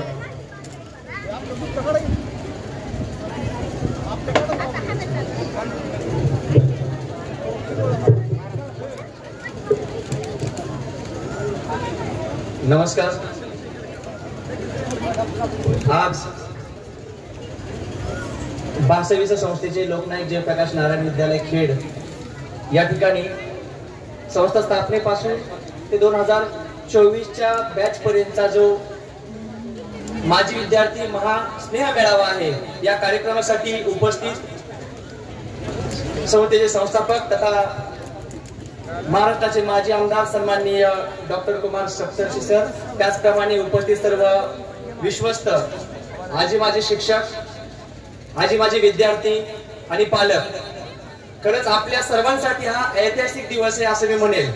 आतापर्यंत अनेक माजी विद्यार्थ्यांनी या ठिकाणी भाषण केलं. भाषणातून आपल्या सर्वांनाच म्हणजे समजलं किंवा आपण सर्वांनी अनुभवलेलं आहे की आपण कसं घडलो, आणि आपली प्रगती कशी झाली. पण मी हे सांगत असताना थोडस माझ्या भाषेत मी थोडक्यात मांडण्याचा मी प्रयत्न करतोय. ज्या वेळेस मी या मातीमध्ये येतो, या मातीचा गंध ज्यावेळेस माझ्या श्वासामार्फत रक्तामध्ये विरघळतो आणि रक्तामध्ये विरघळल्यानंतर नावाज एकच येतो ह्या मातीत आल्यावर, ए जळमाटा निडबक्की, ए पुरी कुठे बघती तू. हे जे लाडके शिक्षक आहेत, शेजार सर असतील, भापकर सर असतील, ज्या शेजार सर मला आनंद वाटतोय की तुमच्याकडे बघितलं की असं वाटायचं की हिटलर आलाय की काय, त्यावेळी छडी बघितली की भीती वाटायची. पण आज आम्हाला सर्वांना आनंद होतोय. जळमट काय म्हणायचे का आमच्या आयुष्यातलं जळमट काढायचं काम या ठिकाणी शेजार सरांनी केलं असं मी म्हणेल. कारण ज्यावेळेस आपण बाहेर जातो आणि बाहेर गेल्यानंतर ज्यावेळेस आपल्याला भाषेचा विषय येतो, तर त्यावेळेस सर मला मी अनुभवतोय सर की ज्यावेळेस माझ्या संस्थेच्या वतीनं मला कुठेतरी कम्युनिकेशन करायचं असतं, तर त्या ठिकाणी मला मराठी भाषेत बोलून उपयोग होत नाही, ते इंग्लिशमध्ये बोलावं लागतं. इंग्लिशमध्ये मला प्रपोजल सादर करावे लागते. तर ती मला एबीसीडी पासूनची आतापर्यंत जो प्रवास ज्या शिक्षकांमुळे लाभला आणि ज्यांच्यामुळं माझं तर जळमट निघालंच, पण मी एक सामाजिक कार्यातून अनेक गरिबांची जी काही समस्या आहेत ती जळमट दूर करण्यासाठी जो मी सक्षम झालो, ते या सगळ्या इंग्रजीचे शिक्षक असतील, भापकर सर असतील, शेजार सर असतील, कांबळे सर असतील, त्याचप्रमाणे इतर सर्व जे लँग्वेजचे शिक्षक आहेत. तुम्हाला आठवतंय का सर्वजण मुंबईला जातात, बरेच जण ट्रेनने जातात, पण ट्रेनने गेल्यानंतर वडापाव आलं की आपण काय म्हणतो, ओ भाऊ वडापाव देतो ना मला. आम्हाला हिंदीच येत नाही, पण ती हिंदी आपल्याला पवार सरांनी, ती हिंदी आपल्याला भिसे सरांनी, ती हिंदी आपल्याला सोनवणे सरांनी शिकवली. मला सांगायचा भाग असा आहे की आपल्याला लँग्वेज समजली. या ठिकाणी शाळेमध्ये शिक्षण, प्रत्येक शाळेमध्ये शिक्षण मिळतं, पण पोट तिडकीने जर शिक्षण दिलं जातं तर ते शिक्षण एक पिढी घडवतं, एक जीवन घडवत असतं. या ठिकाणी आपल्याला लँग्वेजचा किती इम्पॉर्टन्स आहे हे बाहेर गेल्यावरती समजतं. आपल्याला इंग्लिशवरती प्रभुत्व पाहिजेत, आपल्याला महाराष्ट्राच्या बाहेर गेल्यावरती हिंदीमध्ये प्रभुत्व पाहिजेत. आपल्या सर्वांना माहिती, आपल्या सर्वांचे लाडके डॉक्टर काका अनेक परदेशवाऱ्या करून राहिले, पण तिथं गेल्यानंतर डॉक्टर काका इंग्लिशमध्ये बोलले, तिथं मराठी बोलण्याचा प्रसंग कमी आला असेल. म्हणजे लँग्वेज खूप महत्वाची. त्यानंतर मी असं म्हणेल की आमच्या आयुष्यामध्ये आमच्या आयुष्याचं गणित मांडायला ज्यांनी शिकवलं, मान्य काळे सर मला, मान्य सायकर सर मला, ताराळे सर असतील, या ठिकाणी चेडे सर, स्वर्गीय सय्यद सर असतील, की आम्ही गणितामध्ये विद्यार्थी त्यावेळेस कच्चे असू, पण आमच्या आयुष्यामध्ये गणित कसं मांडायचं, आयुष्याचं गणित कसं पद्धतीने मांडलं पाहिजे हे खऱ्या अर्थानं आम्हाला त्या ठिकाणी या गणिताच्या शिक्षकाकडून शिकवलं. आणि नवरा बायकोचा जो संसार असतो, आयुष्यात आम्हाला 9वी 10वी मध्ये कदाचित समीकरण जुळलं नसेल, पण नवरा बायकोचं समीकरण कसं जुळवायचं, संसारामध्ये कशा प्रकारे पुढे चालून न्यायचं, हे समीकरण सोडवायला X आणि Y इक्वल झालेले एवढं मी सांगायला या ठिकाणी आनंदाने सांगेन. आणखी एक गंमत अशी मला आठवतं, मी ज्यावेळेस 7वीला होतो, 7वीला असताना आपल्या सर्वांचेच लाडके खरं तर विमान या परिसराचे लोकनेते AB मोरे सर त्यावेळेस कारखान्याची निवडणूक लढवत होते. मी 7वीला होतो, नागरिक शास्त्र शिकवायला होते. आम्हाला राजकारणाचं काहीच कळत नव्हतं, फक्त एकच कळत होतं की ज्याप्रमाणे AB मोरे सरांनी या ठिकाणी राजकारणामध्ये आपला ओलाय किंवा एक वर्चस्व निर्माण केलेले, एक त्यांचा शिष्य म्हणून त्यांच्या पाठोपाठ ज्याप्रमाणे सायकर सरांनी राजकारणामध्ये एक स्वतःची छाप उमटवली, त्याप्रमाणे आम्हाला आमच्यापैकी अनेक असतील, या ठिकाणी हेमंतजी असतील, या ठिकाणी अमितजी असतील, अनेक गावामध्ये जे पूर्वी विद्यार्थी म्हणून होते आज त्या गावचे कारभारी बनलेले आहेत. हे सगळं आम्हाला या शाळेनेच दिलेलं आहे. म्हणजे शिक्षण म्हणजे काय असतं, तर आयुष्यामध्ये जगायचं कसं आणि आयुष्यामध्ये आपल्याला आपली प्रतिमा कशा प्रकारे तयार करायची हे खऱ्या अर्थाने शिकवलं जातं. आता मगाशी आपले बापू काका म्हणाले, काय म्हणाले की बाबा आपल्या शाळेची विद्यार्थी संख्या कमी का होते. मी असं म्हणेल की आपल्या शाळेची विद्यार्थी संख्या कमी होण्यासाठी शिक्षक हे फक्त एक कारण नाहीये, कारण शिक्षक कमी असणं हे संस्थेचा पण विषय नाहीये, हा शासनाचा विषय. काही टेक्निकल गोष्टी असतात, पण खरी जबाबदारी आपल्या पालकांची. माझी आणि माझ्या कुटुंबातल्या प्रत्येक व्यक्तीची अशी मानसिकता झाली, माझ्या भावाचा मुलगा जर इंग्लिश मिडियमला जातोय तर माझा देखील मुलगा इंग्लिश मिडियमला गेला पाहिजे. अहो आज लोकनायक जयप्रकाश नारायण विद्यालयामध्ये कशाची कमी, इथं मला माझ्या माहितीनुसार मराठी मीडियम पण शिकवलं जातंय, सेमी माध्यम पण शिकवलं जाते. मग इंग्लिश मध्ये वेगळं काय शिकवलं जातंय, तर नागरिक शास्त्र शिकवलं जातंय, इतिहास शिकवलं जाते. आज आपली पोरं एखाद्या नाटकात भाग घेताना आक्रमण जोरात म्हणतात, इंग्लिश मध्ये काय म्हणतात, होईल का मानसिकता तशी तयारी लढायची. ज्यावेळेस आपल्या मातीतला शब्द येतो ना आक्रमण, तर तो मराठीतलं शिक्षण महत्वाचं आहे, फक्त इतिहासासाठी इंग्लिश मीडियम महत्वाचं नाहीये. सेमी मध्ये आपल्याकडे अशी टीम आहे, ज्याप्रमाणे कपिल देवच्या काळामध्ये जी टीम होती ती तर आहेच आपल्याकडे, पण आता विराट कोहलीची अनेक पाटोळे सर असतील, नवीन जे शिक्षक आहेत, अशी एक सक्षम टीम आहे की ते विद्यार्थी घडवत आहेत. प्रॉब्लेम इथं आहे की आपल्या मानसिकतेचा. आपली मानसिकता अशी आहे की माझ्या भावाची मुलगी, माझ्या भावाचा मुलगा इंग्लिश मिडियमला शिकतोय, तर माझ्या पण कुटुंबातली माझी पण मुलगी इंग्लिश मिडियमला शिकली पाहिजे. अहो तसं जर असतं तर आमचे विकास मोरे अधिकारी झाले असते का, आमचा नितीन डवान पोलीस झाला असता का? अशी इथं बसलेले अनेक लोक आहेत वेगवेगळ्या क्षेत्रामध्ये एक अधिकारी झालेले आहेत. ते कशाच्या बेसवरती झालेले आहेत? इथे याच शाळेतून शिकलेले आहेत, याच मराठी शाळेमध्ये त्यांना शिक्षण भेटले. हे सगळे शिक्षक शिकवायला होते आणि आपण या शाळेत शिकवल्यानंतर आपण हट्ट धरतोय काय की माझा मुलगा माझी मुलगी इंग्लिश मिडियमला पाहिजे. मी सर्वांना आव्हान करतो की आपल्या मुलांना शिक्षण देण्यासाठी इंग्लिश मिडियम महत्वाचं नाही, तर आपण आपल्या विद्यार्थ्यांसाठी वेळ किती देतोय. कारण आपल्यापैकी किती आया किती बाप आपल्या पप्पा आपल्या मुलांना घरी आल्या विचारतात की बाबा तुला काय शिकवलं. कोणीच विचारत नाही. इंग्लिश मिडियमची दुसरी अवस्था अशी की ज्यावेळेस तुम्हाला सांगितलं तुमची मुलं म्हणतात मम्मी मला होमवर्क दिलाय पूर्ण करायचा आहे, ती मम्मी स्वतःच होमवर्क पूर्ण करते. दुसऱ्या बाजूला अशी परिस्थिती होती की मराठी मीडियमचे विद्यार्थी खेळतेच बागडते पण ते आवडलं येतं. आजही आपल्या भागामध्ये अनेक क्लास 1 अधिकारी पण आहेत. हे सगळं कोणामुळे आहे? ते सर्व आजीमाजी शिक्षकांच्या योगदानामुळे आहे. पण त्याच्याही पलीकडे जाऊन ही संधी कुणामुळे लाभली तर डॉक्टर कुमार सप्तर्षींमुळे लाभली. मला या ठिकाणी मी तुमचा वेळ जास्त घेणार नाही, पण मला आवर्जून आता डॉक्टर कुमार सप्तर्षी काकांवरती थोडंसं बोलायचंय. काका, प्रत्येक व्यक्तीचे स्वप्न असतं आणि प्रत्येक व्यक्ती पुढे एक आदर्श असतो की मला या व्यक्तीप्रमाणे व्हायचंय. माझ्या आयुष्यामध्ये बरेच वेळा असं व्हायचं की मी हायस्कूलला असताना तुमच्यासारखं असं पुढे बसायचो, म्हणजे ह्या बारक्यांना म्हणतोय बरं का, आपणही पुढे बसले आणि डॉक्टर काका वेगवेगळे अधिकारी वेगवेगळे मान्यवर घेऊन यायचे. त्यावेळेस विचार करायचो अरे काकांना कसं काय जमते बरं, हे फॉरेनर येत आहे, हे राजकीय येत आहेत, विविध व्यावसायिक येतात, नक्की गंमत काय आहे. काकांनी अनेक उपोषणे केली. तर ह्या सगळ्या गोष्टीचा माझ्या जीवनावरती काका असा पडसाद उमटले की माझ्या आयुष्यामध्ये मी माझ्या परीने उपोषणे केली, एक प्रकारचा संघर्ष केला आणि या संघर्षातून मला असं जाणवलं की या शाळेची स्थापना झाली म्हणजे विद्यार्थी शिकले पण थांबून उपयोगाचं नाही, तर आपल्या परिसरामध्ये डॉक्टर कुमार सप्तर्षींच्या विचाराचे अनेक डॉक्टर कुमार सप्तर्षी तयार होणं गरजेचं आहे. त्यावेळेस खऱ्या अर्थानं आपण काय करू शकतो, एक चांगली अनेक पिढ्या घडू शकतो. कारण विचार खूप महत्वाचा असतो, विचार आपल्याला खूप पुढे घेऊन जातो. काका, मला सांगायला आनंद वाटतो मी तुमचं अनुकरण इतकं म्हणजे बारकाईने केले. मला आठवतं सत्याग्रही नावाचं मासिक होतं. मी ठरवलं की डॉक्टरांचं सत्याग्रही मासिक आहे तर मी त्यांचा एक विद्यार्थी म्हणून माझं पण एक काहीतरी पत्रक असावं. तर तुम्हाला बरेच लोकांना माहिती मी फेरफटका काढला होता. मी तिथं संपादक झालो. डॉक्टर काकांना आवर्जून मला एक गोष्ट सांगायची की डॉक्टर काका या शाळेचे संस्थापक झाले. मला आनंद वाटतो की मी वयाच्या 22व्या वर्षी एक शाळा काढू शकलो. हा आदर्श मी तुमच्याकडून घेतला. डॉक्टर काकांनी अनेक आंदोलनं केली. मी ठरवलं माझ्या परीने मी पण समाजाला न्याय देण्यासाठी आंदोलन करेन. मी सर्वांच्या समोर एक जाहीर सांगतो, माझ्या आयुष्यामध्ये मला जे जवळून ओळखतात त्यांना माहिती की मी जे बोलतो ते करतो. मी इथं या खुल्या स्टेजवरती सांगतो, डॉक्टर काकांनी जे त्यांच्या आयुष्यात केलं ते फक्त एकच स्वप्न माझं अधूर राहिले, ते म्हणजे विधान परिषदेचा आमदार. आणि मी तुम्हाला आव्हान देतो की येणाऱ्या 10 वर्षामध्ये मी विधान परिषदेचा आमदारच होणार, हा या ठिकाणी डॉक्टरना शब्द देतो. आणि त्यावेळेस मी तुम्हाला पुन्हा एकदा असाच मेळावा घेऊन या गोष्टीची पुनरावृत्ती करून देईल. आपल्या सर्वांना आणि डॉक्टरांना आवडून सांगायचे काका की संस्था काय असते की डॉक्टर मी जे आता आदर्श प्रतिष्ठानची अँब्युलन्स आणली तर CSR मध्ये ती अँब्युलन्स त्या ठिकाणी म्हणजे आवडून दाखवण्याचं कारणच एक आहे की आपण त्या ठिकाणी कशा प्रकारे आदर्श घेतला पाहिजे संस्थेचा. आज आनंद वाटतो काका की 36 लाखाची अँब्युलन्स या परिसरातील लोकांसाठी फक्त डिझेलवरती उपलब्ध करून दिलेली आणि मग ती टाटा कंपनीने अक्षरशः मोफत दिलेली. आदर्श प्रतिष्ठानच्या माध्यमातून आम्ही अनेक उपक्रम केले. ते उपक्रम मी इथं सांगत बसणार नाही, परंतु डॉक्टरांना मला अजून हे सांगायचंय की ज्याप्रमाणे मी आदर्श प्रतिष्ठानच्या माध्यमातून आज CSR घेतोय, आज 2023-24 मध्ये डॉक्टर काका मी 7 कोटीचा CSR या ठिकाणी दौंड आणि कर्जत तालुक्यामध्ये संस्थेच्या माध्यमातून राबवतोय. मी आपल्या शाळेचे मुख्याध्यापक बापकर सर आणि आपल्या शाळेचे विश्वस्त प्रवीण काका सप्तर्षी यांना पण मी त्या दिवशी शब्द दिलेला आहे की या शाळेसाठी मला खूप काही करायची इच्छा आहे, तर आपण देखील या ठिकाणी CSR मध्ये भरपूर काही करू शकतो आणि ते करावं.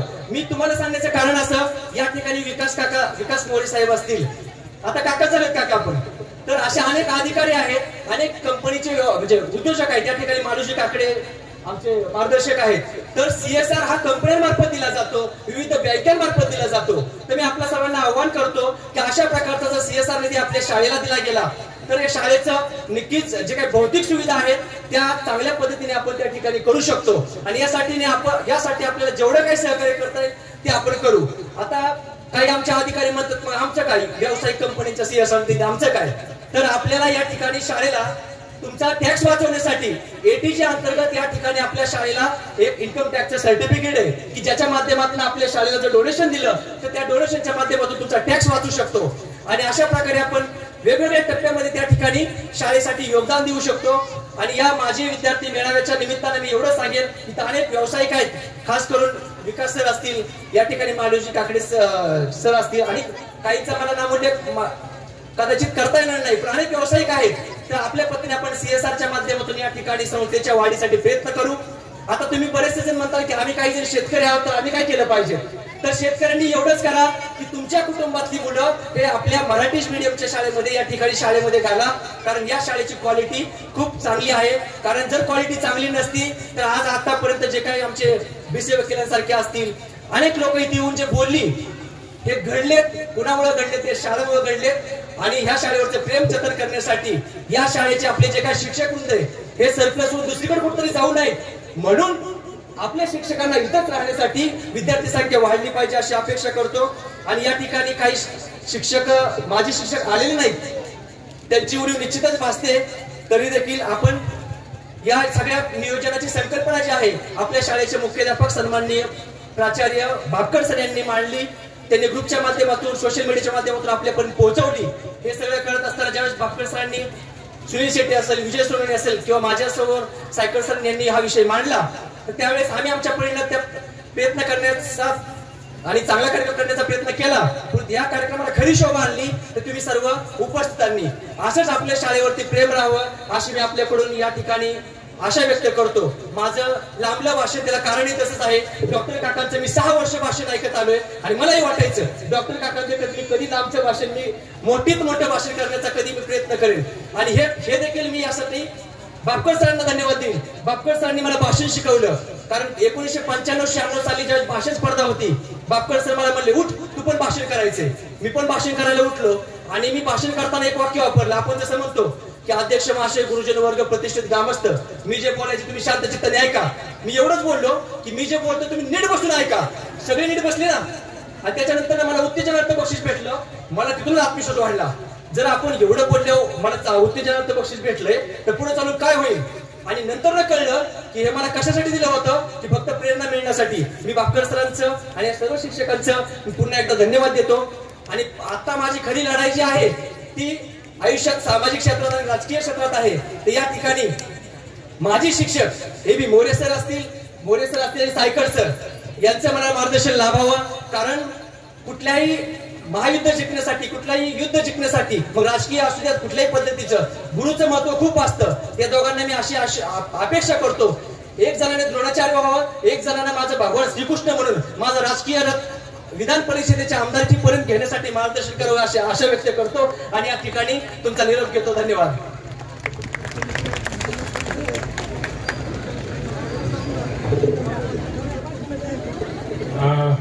वेळेअभावी आता आपण 1-2 विद्यार्थ्यांची आपण मनोगत घेणार आहोत.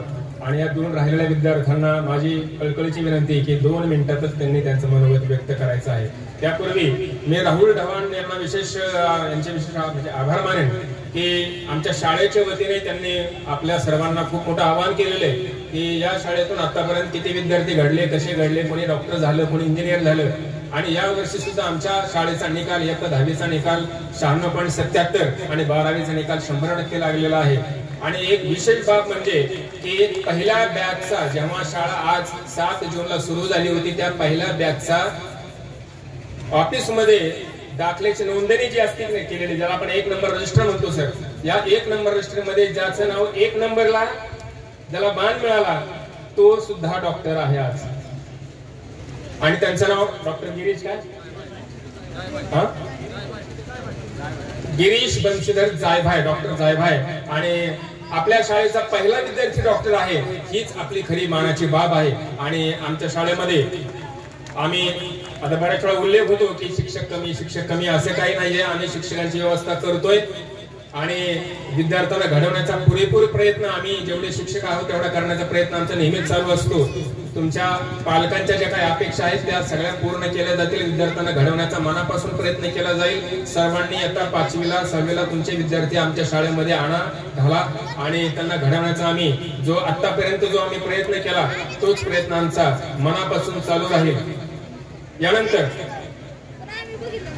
10वीचा निकाल आता तुम्हाला सांगितलं. आणि एक विशेष बाब म्हणजे आपल्या शाळेचा एक विद्यार्थी दादा पाटील महाविद्यालयामध्ये आता इयत्ता 12वीला दीप निलेश मोरे हा 91% मिळवून तो मला वाटतं त्या कॉलेजमध्ये 12वी मध्ये दुसरा क्रमांक, बरोबर, दुसरा क्रमांक आलेला आहे. आता वेळेअभावी आपण त्यांच्या शब्द सुमनांनी आलेला आहे. तर दीप निलेश मोरे एकदा उभा राहा.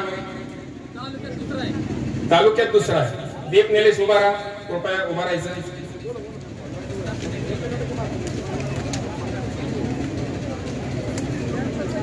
ये पुढे ये स्टेजवर या दीपचं मनापासून अभिनंदन आणि त्याचा आपण सन्मान करूया. तोपर्यंत पुढचं मनोगत व्यक्त करण्यासाठी तालुका कृषी अधिकारी माजी विद्यार्थी सागर गोलतडे साहेब मी यांना विनंती करतो की आपण मनोगत 2 मिनिटाच्या आत सांगू. नमस्कार. आज आपल्या शाळेचा 40वा वर्धापन दिन. खर तर मी हे भाषण 2च मिनिटात संपवणार आहे, त्यामुळं तुम्ही शांत चित्ताने ऐकावं ही विनंती. खर तर माझ्यावर बोलायसारखं मी काही केलेलं नाही, त्यामुळं माझ्याकडे माझ्यासारखं बोलायला काही नाही. पण जे आज आपले शाळेचे संस्थापक माननीय डॉक्टर कुमार सप्तर्षी यांनी 1984 साली हे जे शाळेचं रोपटं लावलंय ते रोपटं म्हणजे खूप मोठी गोष्ट आहे. त्याच्या किती फांद्या झाल्यात ह्याचं मी काउंटिंग तुम्हाला सांगू शकतो. मी खाली बसल्या बसल्या माझ्या असं लक्षात आलं नेमकं काय झालं, ही शाळा तयार झाल्यामुळे नेमकं काय बदल होतोय याच्या परिणामाची चिकित्सा मी खाली बसून करण्याचा एक प्रयत्न करत होतो. नेमका काय बदल होतोय या परिसरामध्ये. तर 1970च्या आसपास या देशामध्ये एक समाजवादाची चळवळ जयप्रकाश नारायण यांनी मोठ्या प्रमाणात केली होती. त्यामुळं त्यावेळेच इंदिरा गांधी सरकार त्या चळवळीमुळे गेलं होतं आणि त्या चळवळीचा एक भाग माननीय डॉक्टर कुमार सप्तर्षी हे होते. आणि त्या चळवळीचा जो समाजवाद होता हा या खेड परिसरामध्ये आणण्याचा प्रयत्न आणि त्याचं यशस्वी उदाहरण आज आपल्याला सर्वांच्या समोर माझ्या उदाहरणाने किंवा आपल्या सर्वांच्या उदाहरणाने हे आपल्याला निष्पन्न होत आहे. आणि ही समाजवादाची चळवळ ही कशी असावी त्याचं मूर्तिवृत्त उदाहरण माननीय डॉक्टर कुमार सर यांच्या माध्यमातून आपल्याला पाहायला भेटतंय. तर मित्रांनो, दरवर्षी जर आपण सरासरी ह्या शाळेमधून 10वी मधून 100 मुलं जर पास आउट होत असतील तर 40 वर्षामध्ये 4000 मुलं पास आउट होत असतील असं आपण एक गणित काढूया. तर ही 4000 मुलांनी जर 10 लोकांच्या आयुष्यामध्ये बदल करायचं ठरवलं, करत असतील असं ठरवलं आणि ते करतातच, तर 40,000 कुटुंबामध्ये डॉक्टर कुमार सप्तर्षींनी या परिसरामध्ये खूप मोठ्या प्रमाणावर सामाजिक, आर्थिक, राजकीय, शैक्षणिक क्षेत्रामध्ये हा परिवर्तनकारी चळवळ या शाळेच्या माध्यमातून घडवली. याचा मी त्यांचा 100% ऋणी आहे. एवढे बोलून मी माझे 2 शब्द संपवतो. जय हिंद, जय महाराष्ट्र. धन्यवाद. आपल्या शाळेला संस्थेच्या किंवा मान्य मुख्याध्यापकांच्या आवाहनाला दाद देऊन बरेचसे विद्यार्थी सहकार्य करत असतात. एक सहकार्य संध्या व्यंकट मोरे या विद्यार्थिनीने आपल्या शाळेला केलं होतं. पाण्याची पिण्याची टाकी दिली होती. आलेली का संध्या? हा, कृपया तिनं वर यायचं आहे. एकदा जोरदार संध्यासाठी टाळ्या वाजवा. आपण जे फिल्टरचं पाणी पितो तिथे एक टाकीचं नाद म्हणजे पहिली टाकी नादुरुस्त झाली होती, तर तिथे पाण्याची टाकी संध्यानं आपल्या शाळेला भेट म्हणून दिलेली. तर तिचा सन्मान मी आपल्या शाळेच्या माझ्या सहशिक्षिका परकाळे मॅडम ऐकते व्यवस्थित या.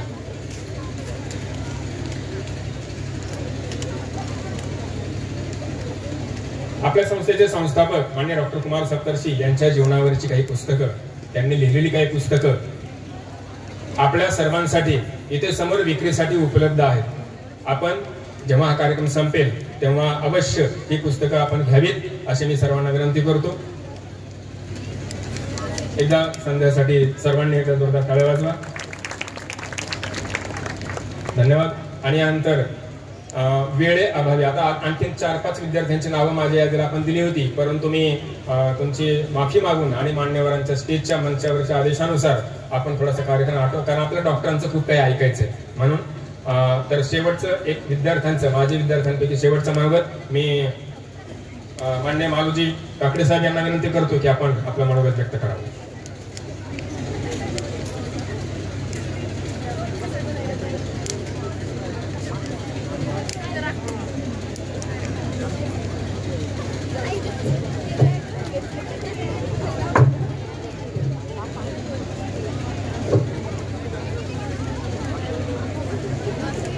कार्यक्रमाचे अध्यक्ष पितृतुल्य डॉक्टर कुमार सप्तर्षी,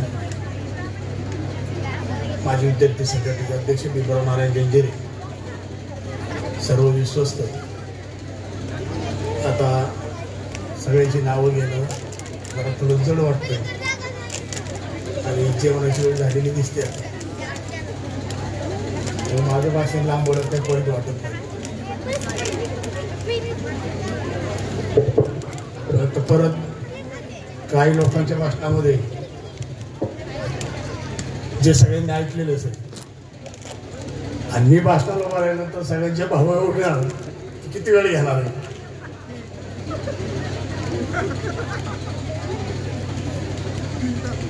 मी टाळ्या वाजवणारं भाषण काही करणार नाही, जे तुमच्या मनातून ते बोलणार. 71 साली जन्माल्यानंतर 78 साली या शाळेच्या जाणाऱ्या डांबरी रस्त्याकडेला माझं घर होतं आणि काका बुलेट गाडीवरून येत होते.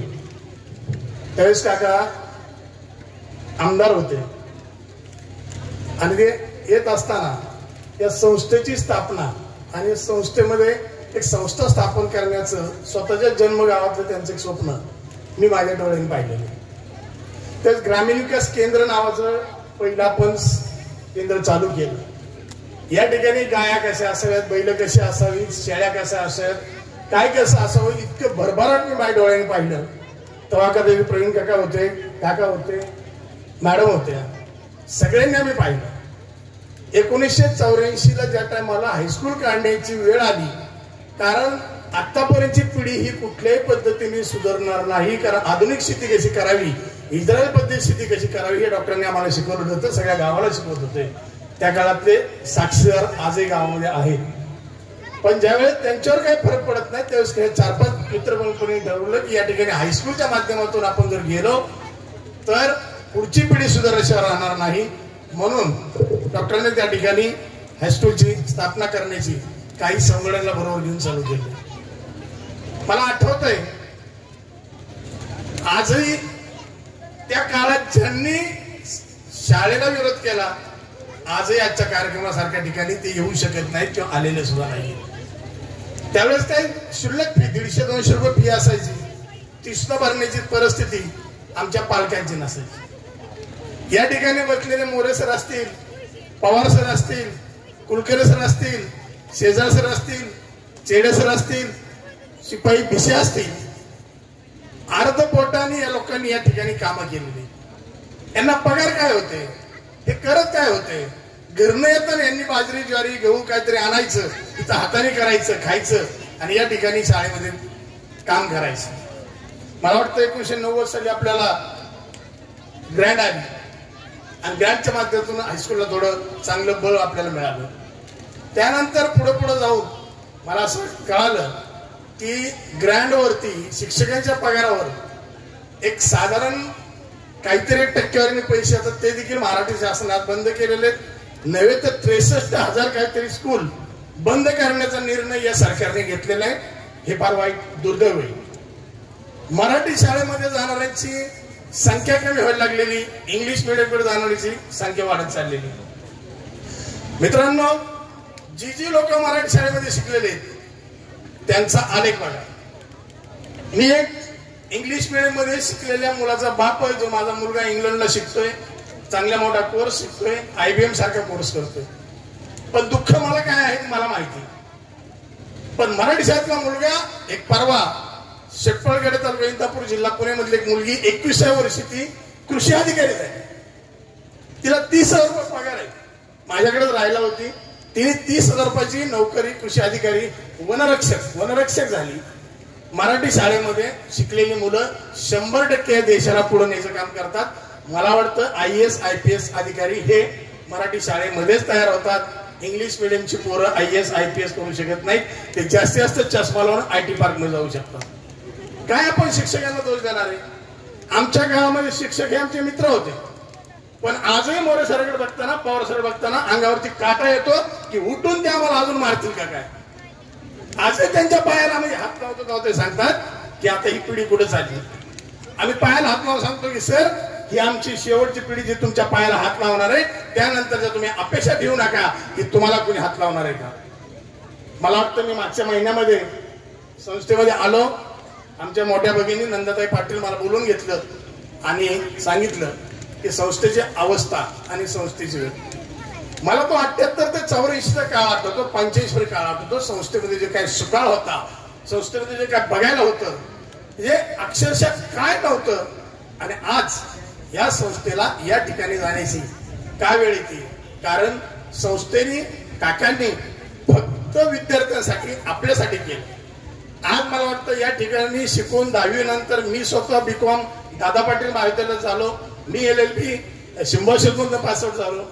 पण पुढचं शिक्षण घेत असताना काय आम्हाला खर्च आले, काय आम्हाला त्रास झाले, आम्ही कशा पद्धतीने आतापर्यंत जीवन जगलो हे फक्त आमच्या विद्यार्थ्यांना, आमच्या पालकांना माहिती. मी एक विनंती करायला, आव्हान करायला राहिले. डॉक्टर काकांनी आज मला सांगा, मी इथं गाव सोडून गेलो, पुण्यासारख्या ठिकाणी उद्योजक म्हणून झालो. मी माझ्या घराला काय केले? मी अनेक वेळा डॉक्टर काकांना म्हटलेलं आहे माझ्यावर काहीतरी जबाबदारी टाका. पण काकांनी कधी माझ्यावर अजून जबाबदारी टाकलेली नाही. आणि या शाळेची 40वी आज आपण डॉक्टर काकांच्या हस्ते आपण स्थापन हे करतोय. पण या शाळेची 100वी सुद्धा डॉक्टर काकांच्या समोर झाली पाहिजे ही मी ईश्वरचरणी प्रार्थना करतो. ते आता नियतीला मान्य असेल तर ते व्हायलाच पाहिजे. आणि त्यानंतर काका एक फक्त तुम्ही आता प्रयोजन द्या, आम्हाला नियोजन द्या. या मेळाव्याच्या निमित्तानं आलेल्या सर्व विद्यार्थ्यांचे सगळ्यांचे नंबर आमच्याकडे आहेत. आम्ही यांच्याकडून काय अपेक्षा नाही ठेवू, जे आम्हाला वाटतं ते आम्ही करतो. एक मला प्रसंग सांगा वाटतो. कर्मवीर भाऊराव पाटलांनी एक स्कूल बांधायला काढलं आणि इंग्रजकालीन माणूस आला. त्यांनी सांगितलं की हे जे दिसत आहेत मी तुमच्या शाळेला 1 लाख रुपये असं काही देणगी देतो, $1 देतो. त्यावेळी भाऊरावांनी सांगितलं हे पडलेले जे खडीचे ढीग आहेत ना हे माझे डॉलर आहेत, मला तुझ्या डॉलरची गरज नाही. मला एक माणसाने 1 रुपया दिला पाहिजे, 1 लाख माणसांचे म्हणून मला लाख रुपये झाले पाहिजे. अशा पद्धतीनं आज मला वाटतं कुणीही अजिबात गरीब राहिलेलं नाही. आज निवडणुका आपण बघतोय, ग्रामपंचायत सारख्या निवडणुका 50-50 लाखाला जाऊन पोहोचलेल्या आहेत. लोकांना मिळतंय तेवढ्या पिरियड मध्ये चाललेलं आहे. हाच जर पैसा सामाजिक कामासाठी आपण वळवायचा प्रयत्न केला तर आपण फार मोठं वेळ पुढे जाऊ. माझा प्रतिस्पर्धी या ठिकाणी हेमंत मोरे बसलेला आहे. 5 वर्ष चांगल्या प्रकारे त्यांनी काम केलेलं आहे. आज गावचा सरपंच अमित मोरे बसलेला आहे. मनात आलं तर काही करू शकतात. हे यांच्या मनात आलं पाहिजे, आलं तर काही होईल. हे डांबरीचा जो विषय आहे किरकोळ विषय हा जिल्हा नियोजन मंडळामध्ये आहे, मनात घेतलं पाहिजे. आणि त्यांनी आव्हान पण दिलं पाहिजे की मी करून देतो 1 वर्षभरामध्ये. पुढचा मेळावा पण चांगल्या डांबरीला करू एकदम व्यवस्थित. पण ती इच्छा असली पाहिजे, करण्याची तयारी असली पाहिजे. काल आपलं इलेक्शन झालेलं आहे. खेळीमेळीच्या वातावरणामध्ये चांगल्या प्रकारे तुतारी तुमची निवडून आणली. आपली मशालीने मी खाल्लं, पेट दिलेलं चांगल्या प्रकारे. त्याच्यातर्फे मी सगळ्यांचं अभिनंदन करतो. आणि काका आता आपल्याला एक प्रयोजन करावं लागेल की आपली संस्था परत एकदा टॉपला जाण्यासाठी एकदा तुम्ही नियोजन करा, एक बजेट काढा. बजेट असं करा की आपल्याला हा प्रोजेक्ट करायचा आहे आणि त्या प्रोजेक्टवर आपल्याला काम करायचं. आम्ही आता तुमच्या कृपेने कुणी गरीब राहिलेलं नाही हे आम्ही आता तुम्हाला काळजीने सांगतो. आमच्याकडे कुणी गरीब राहिलेलं नाही. आम्ही एकाने 1000 रुपये दिले तर आज या ठिकाणी 2000 पोरं गेली तर कुणी 2000 करा. वर्षाला एवढे पैसे तुमच्याकडे आले तरी काय होऊ शकतं. याच्यातले श्रीमंत लोक मोजता येणार ना तुम्हाला, रोज 1000 रुपये खर्च करणारे लोक आहेत. हे कदाचित अण्णावांना माहिती असेल, 1000 रुपये बिल करणारी रोजची लोक आहेत. 1000 रुपये महिन्यातले वर्षातले काय द्यायला मला हरकत नाही तुम्हाला.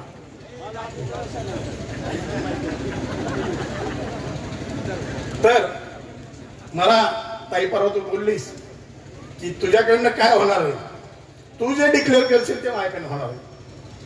तुम्ही तुमच्या संस्थेने कमिटीने निर्णय घ्या.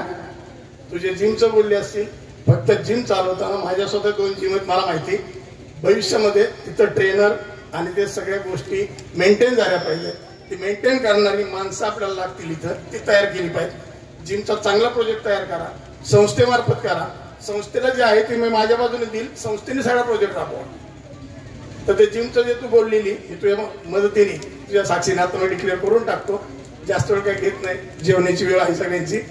काकांना माझ्यातर्फे देण्याचं काही नाहीये, पण अजून एक 50 वर्ष दीर्घ आयुष्य मिळो अशी ईश्वरचरणी प्रार्थना करतो आणि थांबतो. जय हिंद, जय महाराष्ट्र.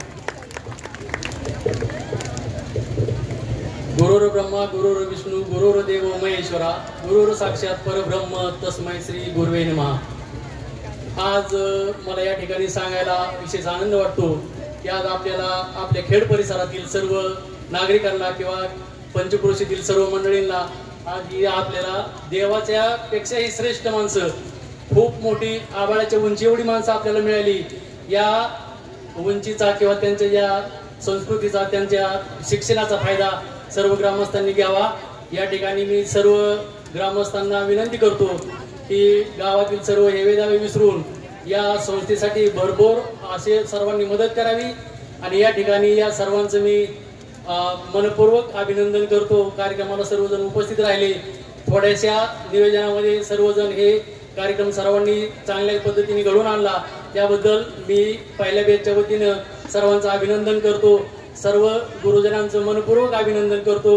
विशेषतः सप्तर्षी मॅडम, प्रवीण सर, डॉक्टरांनी तर सर्व सदैव आम्हाला प्रत्येक वेळेस वेळ द्यायला, प्रत्येक वेळेस आले की प्रत्येक वेळेस वेगळा एक आमचा अभ्यासक्रम त्यांचा चालू व्हायचा, वेगवेगळ्या गोष्टी व्हायच्या. या सर्व स्तरातून आम्ही सर्वजण घडलो.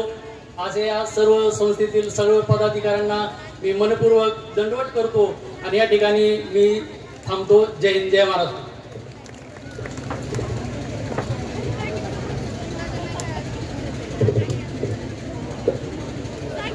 सर्वप्रथम शाळेच्या माजी विद्यार्थी विद्यार्थिनींना माझा नमस्ते. जय महाराष्ट्र. मंगलम भगवान विष्णू मंगलम गरुडध्वज मंगलम पुंडरीकाक्ष मंगलायतनोरे. आज या मंगलमय वातावरणामध्ये शाळेच्या सर्व आठवणी उलमडून आलेले 1984 पासूनचे ते 2024 पर्यंतचे सर्व विद्यार्थी. 7 जून 1984 साली या शाळेची स्थापना झाली आणि आज शाळेला 40 वर्ष पूर्ण होत आहेत. डॉक्टर कुमार सप्तर्षी असतील व त्यांचा परिवार असेल, या ठिकाणी अहोरात्र झटलेलं आहे. प्रत्येक घामाच्या थेंबांचं इथं मोल आहे आणि त्याचं मोल हे अनमोल आहे. त्यांनी केलेलं परिश्रम, शिक्षणासाठी केलेले त्यांनी त्याग, एक जीवन वाहिलेला माणूस. तसं पाहता आमदार म्हणून जो मनुष्य निवडून जातो तो मनुष्य पुढच्या दृष्टीने जात असतो. राजकीय क्षेत्रामध्ये आपल्याला काय करिअर करता येईल हे पाहत असतो, पण राजकारणामध्ये गुंतून न राहता एक समाजकारणामध्ये त्यांचा निर्माण केलेला एक महाराष्ट्रामध्ये ठसा एक वेगळाच आहे. महाराष्ट्रामध्ये शिक्षण घेत असताना शाळा अनेक पाहिल्या, पण जंगलातली शाळा मात्र सर हीच बरं का. निसर्गाच्या सानिध्यामध्ये, निसर्गाच्या खुशीमध्ये प्रेमाची सावली घेऊन शाळा निर्माण करणारा एक अद्वितीय अवलिया म्हणजे डॉक्टर कुमार सप्तर्षी. 2.5 वर्षापूर्वी उद्धवजी ठाकरे साहेबांचं एक वाक्य आहे, राजकारणामध्ये जर करिअर केलं असतं डॉक्टर साहेबांनी तर आज महाराष्ट्राचे ते राज्यपाल असते. स्वतःच्या स्वार्थासाठी कुणीही जगल, पण जगातल्या जनसामान्यांच्या मुलांसाठी झटणारा एक माणूस. कारण अन्नदानात परम नास्ति विद्यादानम तपोनिदम अन्यन क्षणिका तृप्ती विद्यादानम तपोतपो. कारण विद्ये एवढं सर्वात मोठं दान नाही आणि ते डॉक्टर साहेबांनी केले. आज योग क्रांती दलाच्या माध्यमातून असं एक तरुणांना जोडण्याचं त्यांनी कार्य केलं. तुकोबरायच्या ओळींप्रमाणे तुकोबरायांनी गाथा लिहित असताना 4,92,000 अभंग लिहिले. त्यातले काळाच्या ओघामध्ये एका क्रांतिकारक विचार आला. ओहोटी देण्याचं कार्य कोणी नाही कोणी केलं. त्या 4,092 जे अभंग शिल्लक राहिले त्यामध्ये डॉक्टर मंदिराचं कुठंच वर्णन केलं नाही, पण मानवी जीवाला जे लागतं ते निसर्ग वसुंधरा संरक्षण एक क्रांतिकारी विचार म्हणून जगद्गुरु तुकोबरायांनी सांगितलं. वृक्षवल्ली आमासुरे वनचरे पक्षिणी सुसुरे आळविती. आज इथं पक्ष्यांच्या गुंजरावामध्ये आमचं शिक्षण झालं. खऱ्या अर्थानं आम्हाला वेळेवरती त्या काळी व्यासपीठ मिळालं नाही आणि व्यासपीठावर जाण्यासाठी आमच्या चड्डीला ठिगळा असायची, पाठांतर असायचं, पण जाण्याचं धाडस होत नव्हतं का सगळी मुलं हसतील म्हणून. आज 5-5 किलोमीटर चालून आम्ही जे आज मिळवलंय त्यामध्ये खऱ्या अर्थानं आम्ही समाधानी आहोत आणि जे काही मिळवले त्याचं सर्व श्रेय मी डॉक्टरांना देतो. आज त्यांनी त्या काळामध्ये ही शिक्षण प्रणाली ही शिक्षण संस्था उभी केली आणि आम्हा गरिबाच्या लेकरांना एक शिक्षणाची गंगा प्रत्येकाच्या घरी नेऊन ठेवली. आज सर सांगावं असं वाटतं आमच्या बॅचचे विद्यार्थी जास्त काही सरकारी नोकरीत गेले नाहीत, पण अन्न खाणारे प्रत्येक जण आहेत, पण अन्न निर्माण करणारा कोण आहे? मैं उगाता हूं कपास तो सारी दुनिया कपडे पहनते है पर मेरी ही लाश एक कफन के लिए तरसते है. आम्ही शेतकऱ्यांची मुलं आज आदर्श अशी शेती करतोय, आदर्श अशी कृषी प्रणाली आधुनिकीकरण आणि आपल्या विचारांचा आशीर्वाद घेऊन आज चांगल्या प्रकारे उत्तम आयुष्य जगण्याचा प्रयत्न करतोय.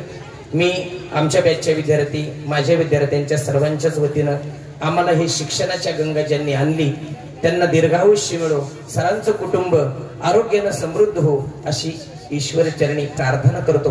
आणि 2 जुन्या गाण्यांच्या ओळीत की मी जाता जाता सांगून जाईल. आज आमच्या जन्माच्या वेळी ही संस्था चालू झाली, आज 40 वर्ष पूर्ण होत आहेत.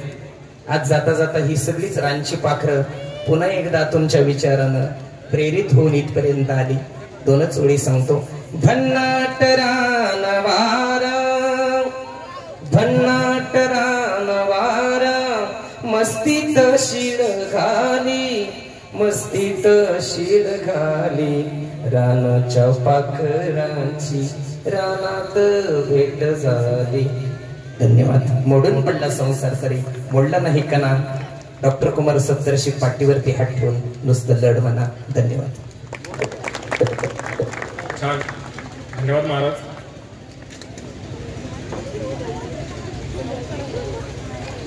एक सूत्रसंचालन आजचं जे मी तुमच्या समोर करतोय ते माझ्या जीवनातलं एक असं पहिलं सूत्रसंचालन आहे की, आणि हा कार्यक्रम पण असा यशस्वी झाल्याची एक पावती आज मला पाहायला मिळते की जेवढ्या माझ्या विद्यार्थ्यांपैकी इतक्या जणांच्या बोलण्याच्या भावना आहेत. आज आणखीनही 8-10 जण लोक आहेत की आम्हाला बोलायचं म्हणतात, परंतु आता आपण वेळ पाहता आणि बाकी सगळ्या गोष्टींचा विचार करता आपल्याला थोडंसं आवर्ते घ्यावं लागते. तर ज्यांना ज्यांना आणखीन बोलण्याची इच्छा आहे त्यांची थोडीशी माफी मागून मी आता पुढचा कार्यक्रम आपल्या डॉक्टरांचे विचार ऐकायचे.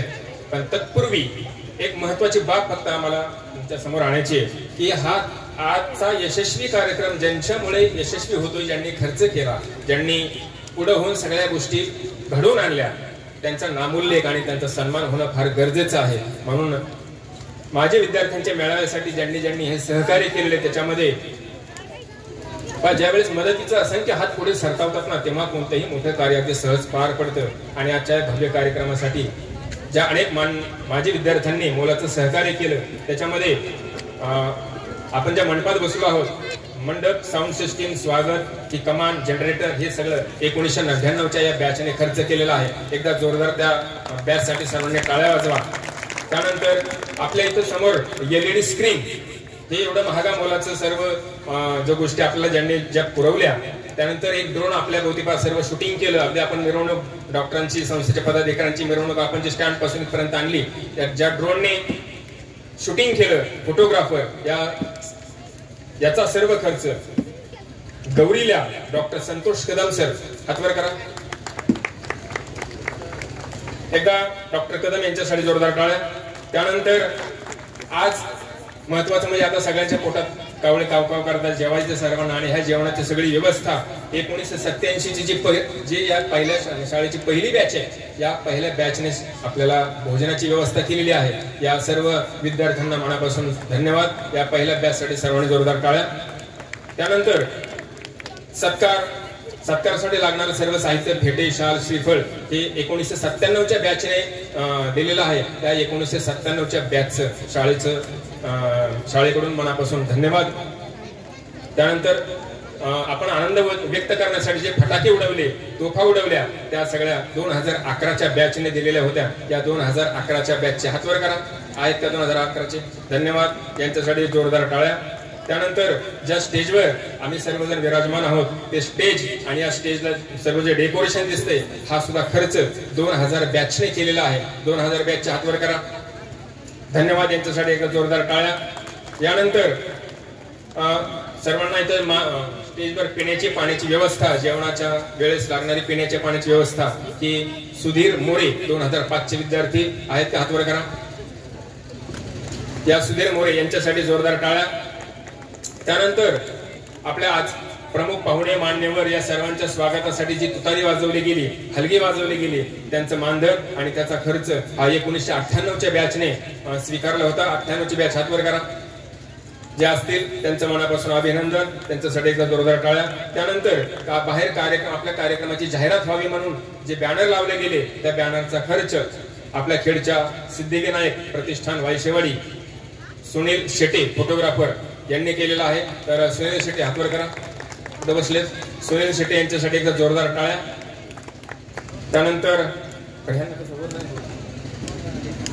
त्यानंतर आपण स्टँडवरून इथं जी मिरवणूक जी आपली आपण काढली होती, डीजे सिस्टीम लावली होती, 2008च्या बॅचने या सिस्टीमचा खर्च केला होता. 2008च्या बॅच हात वर करा.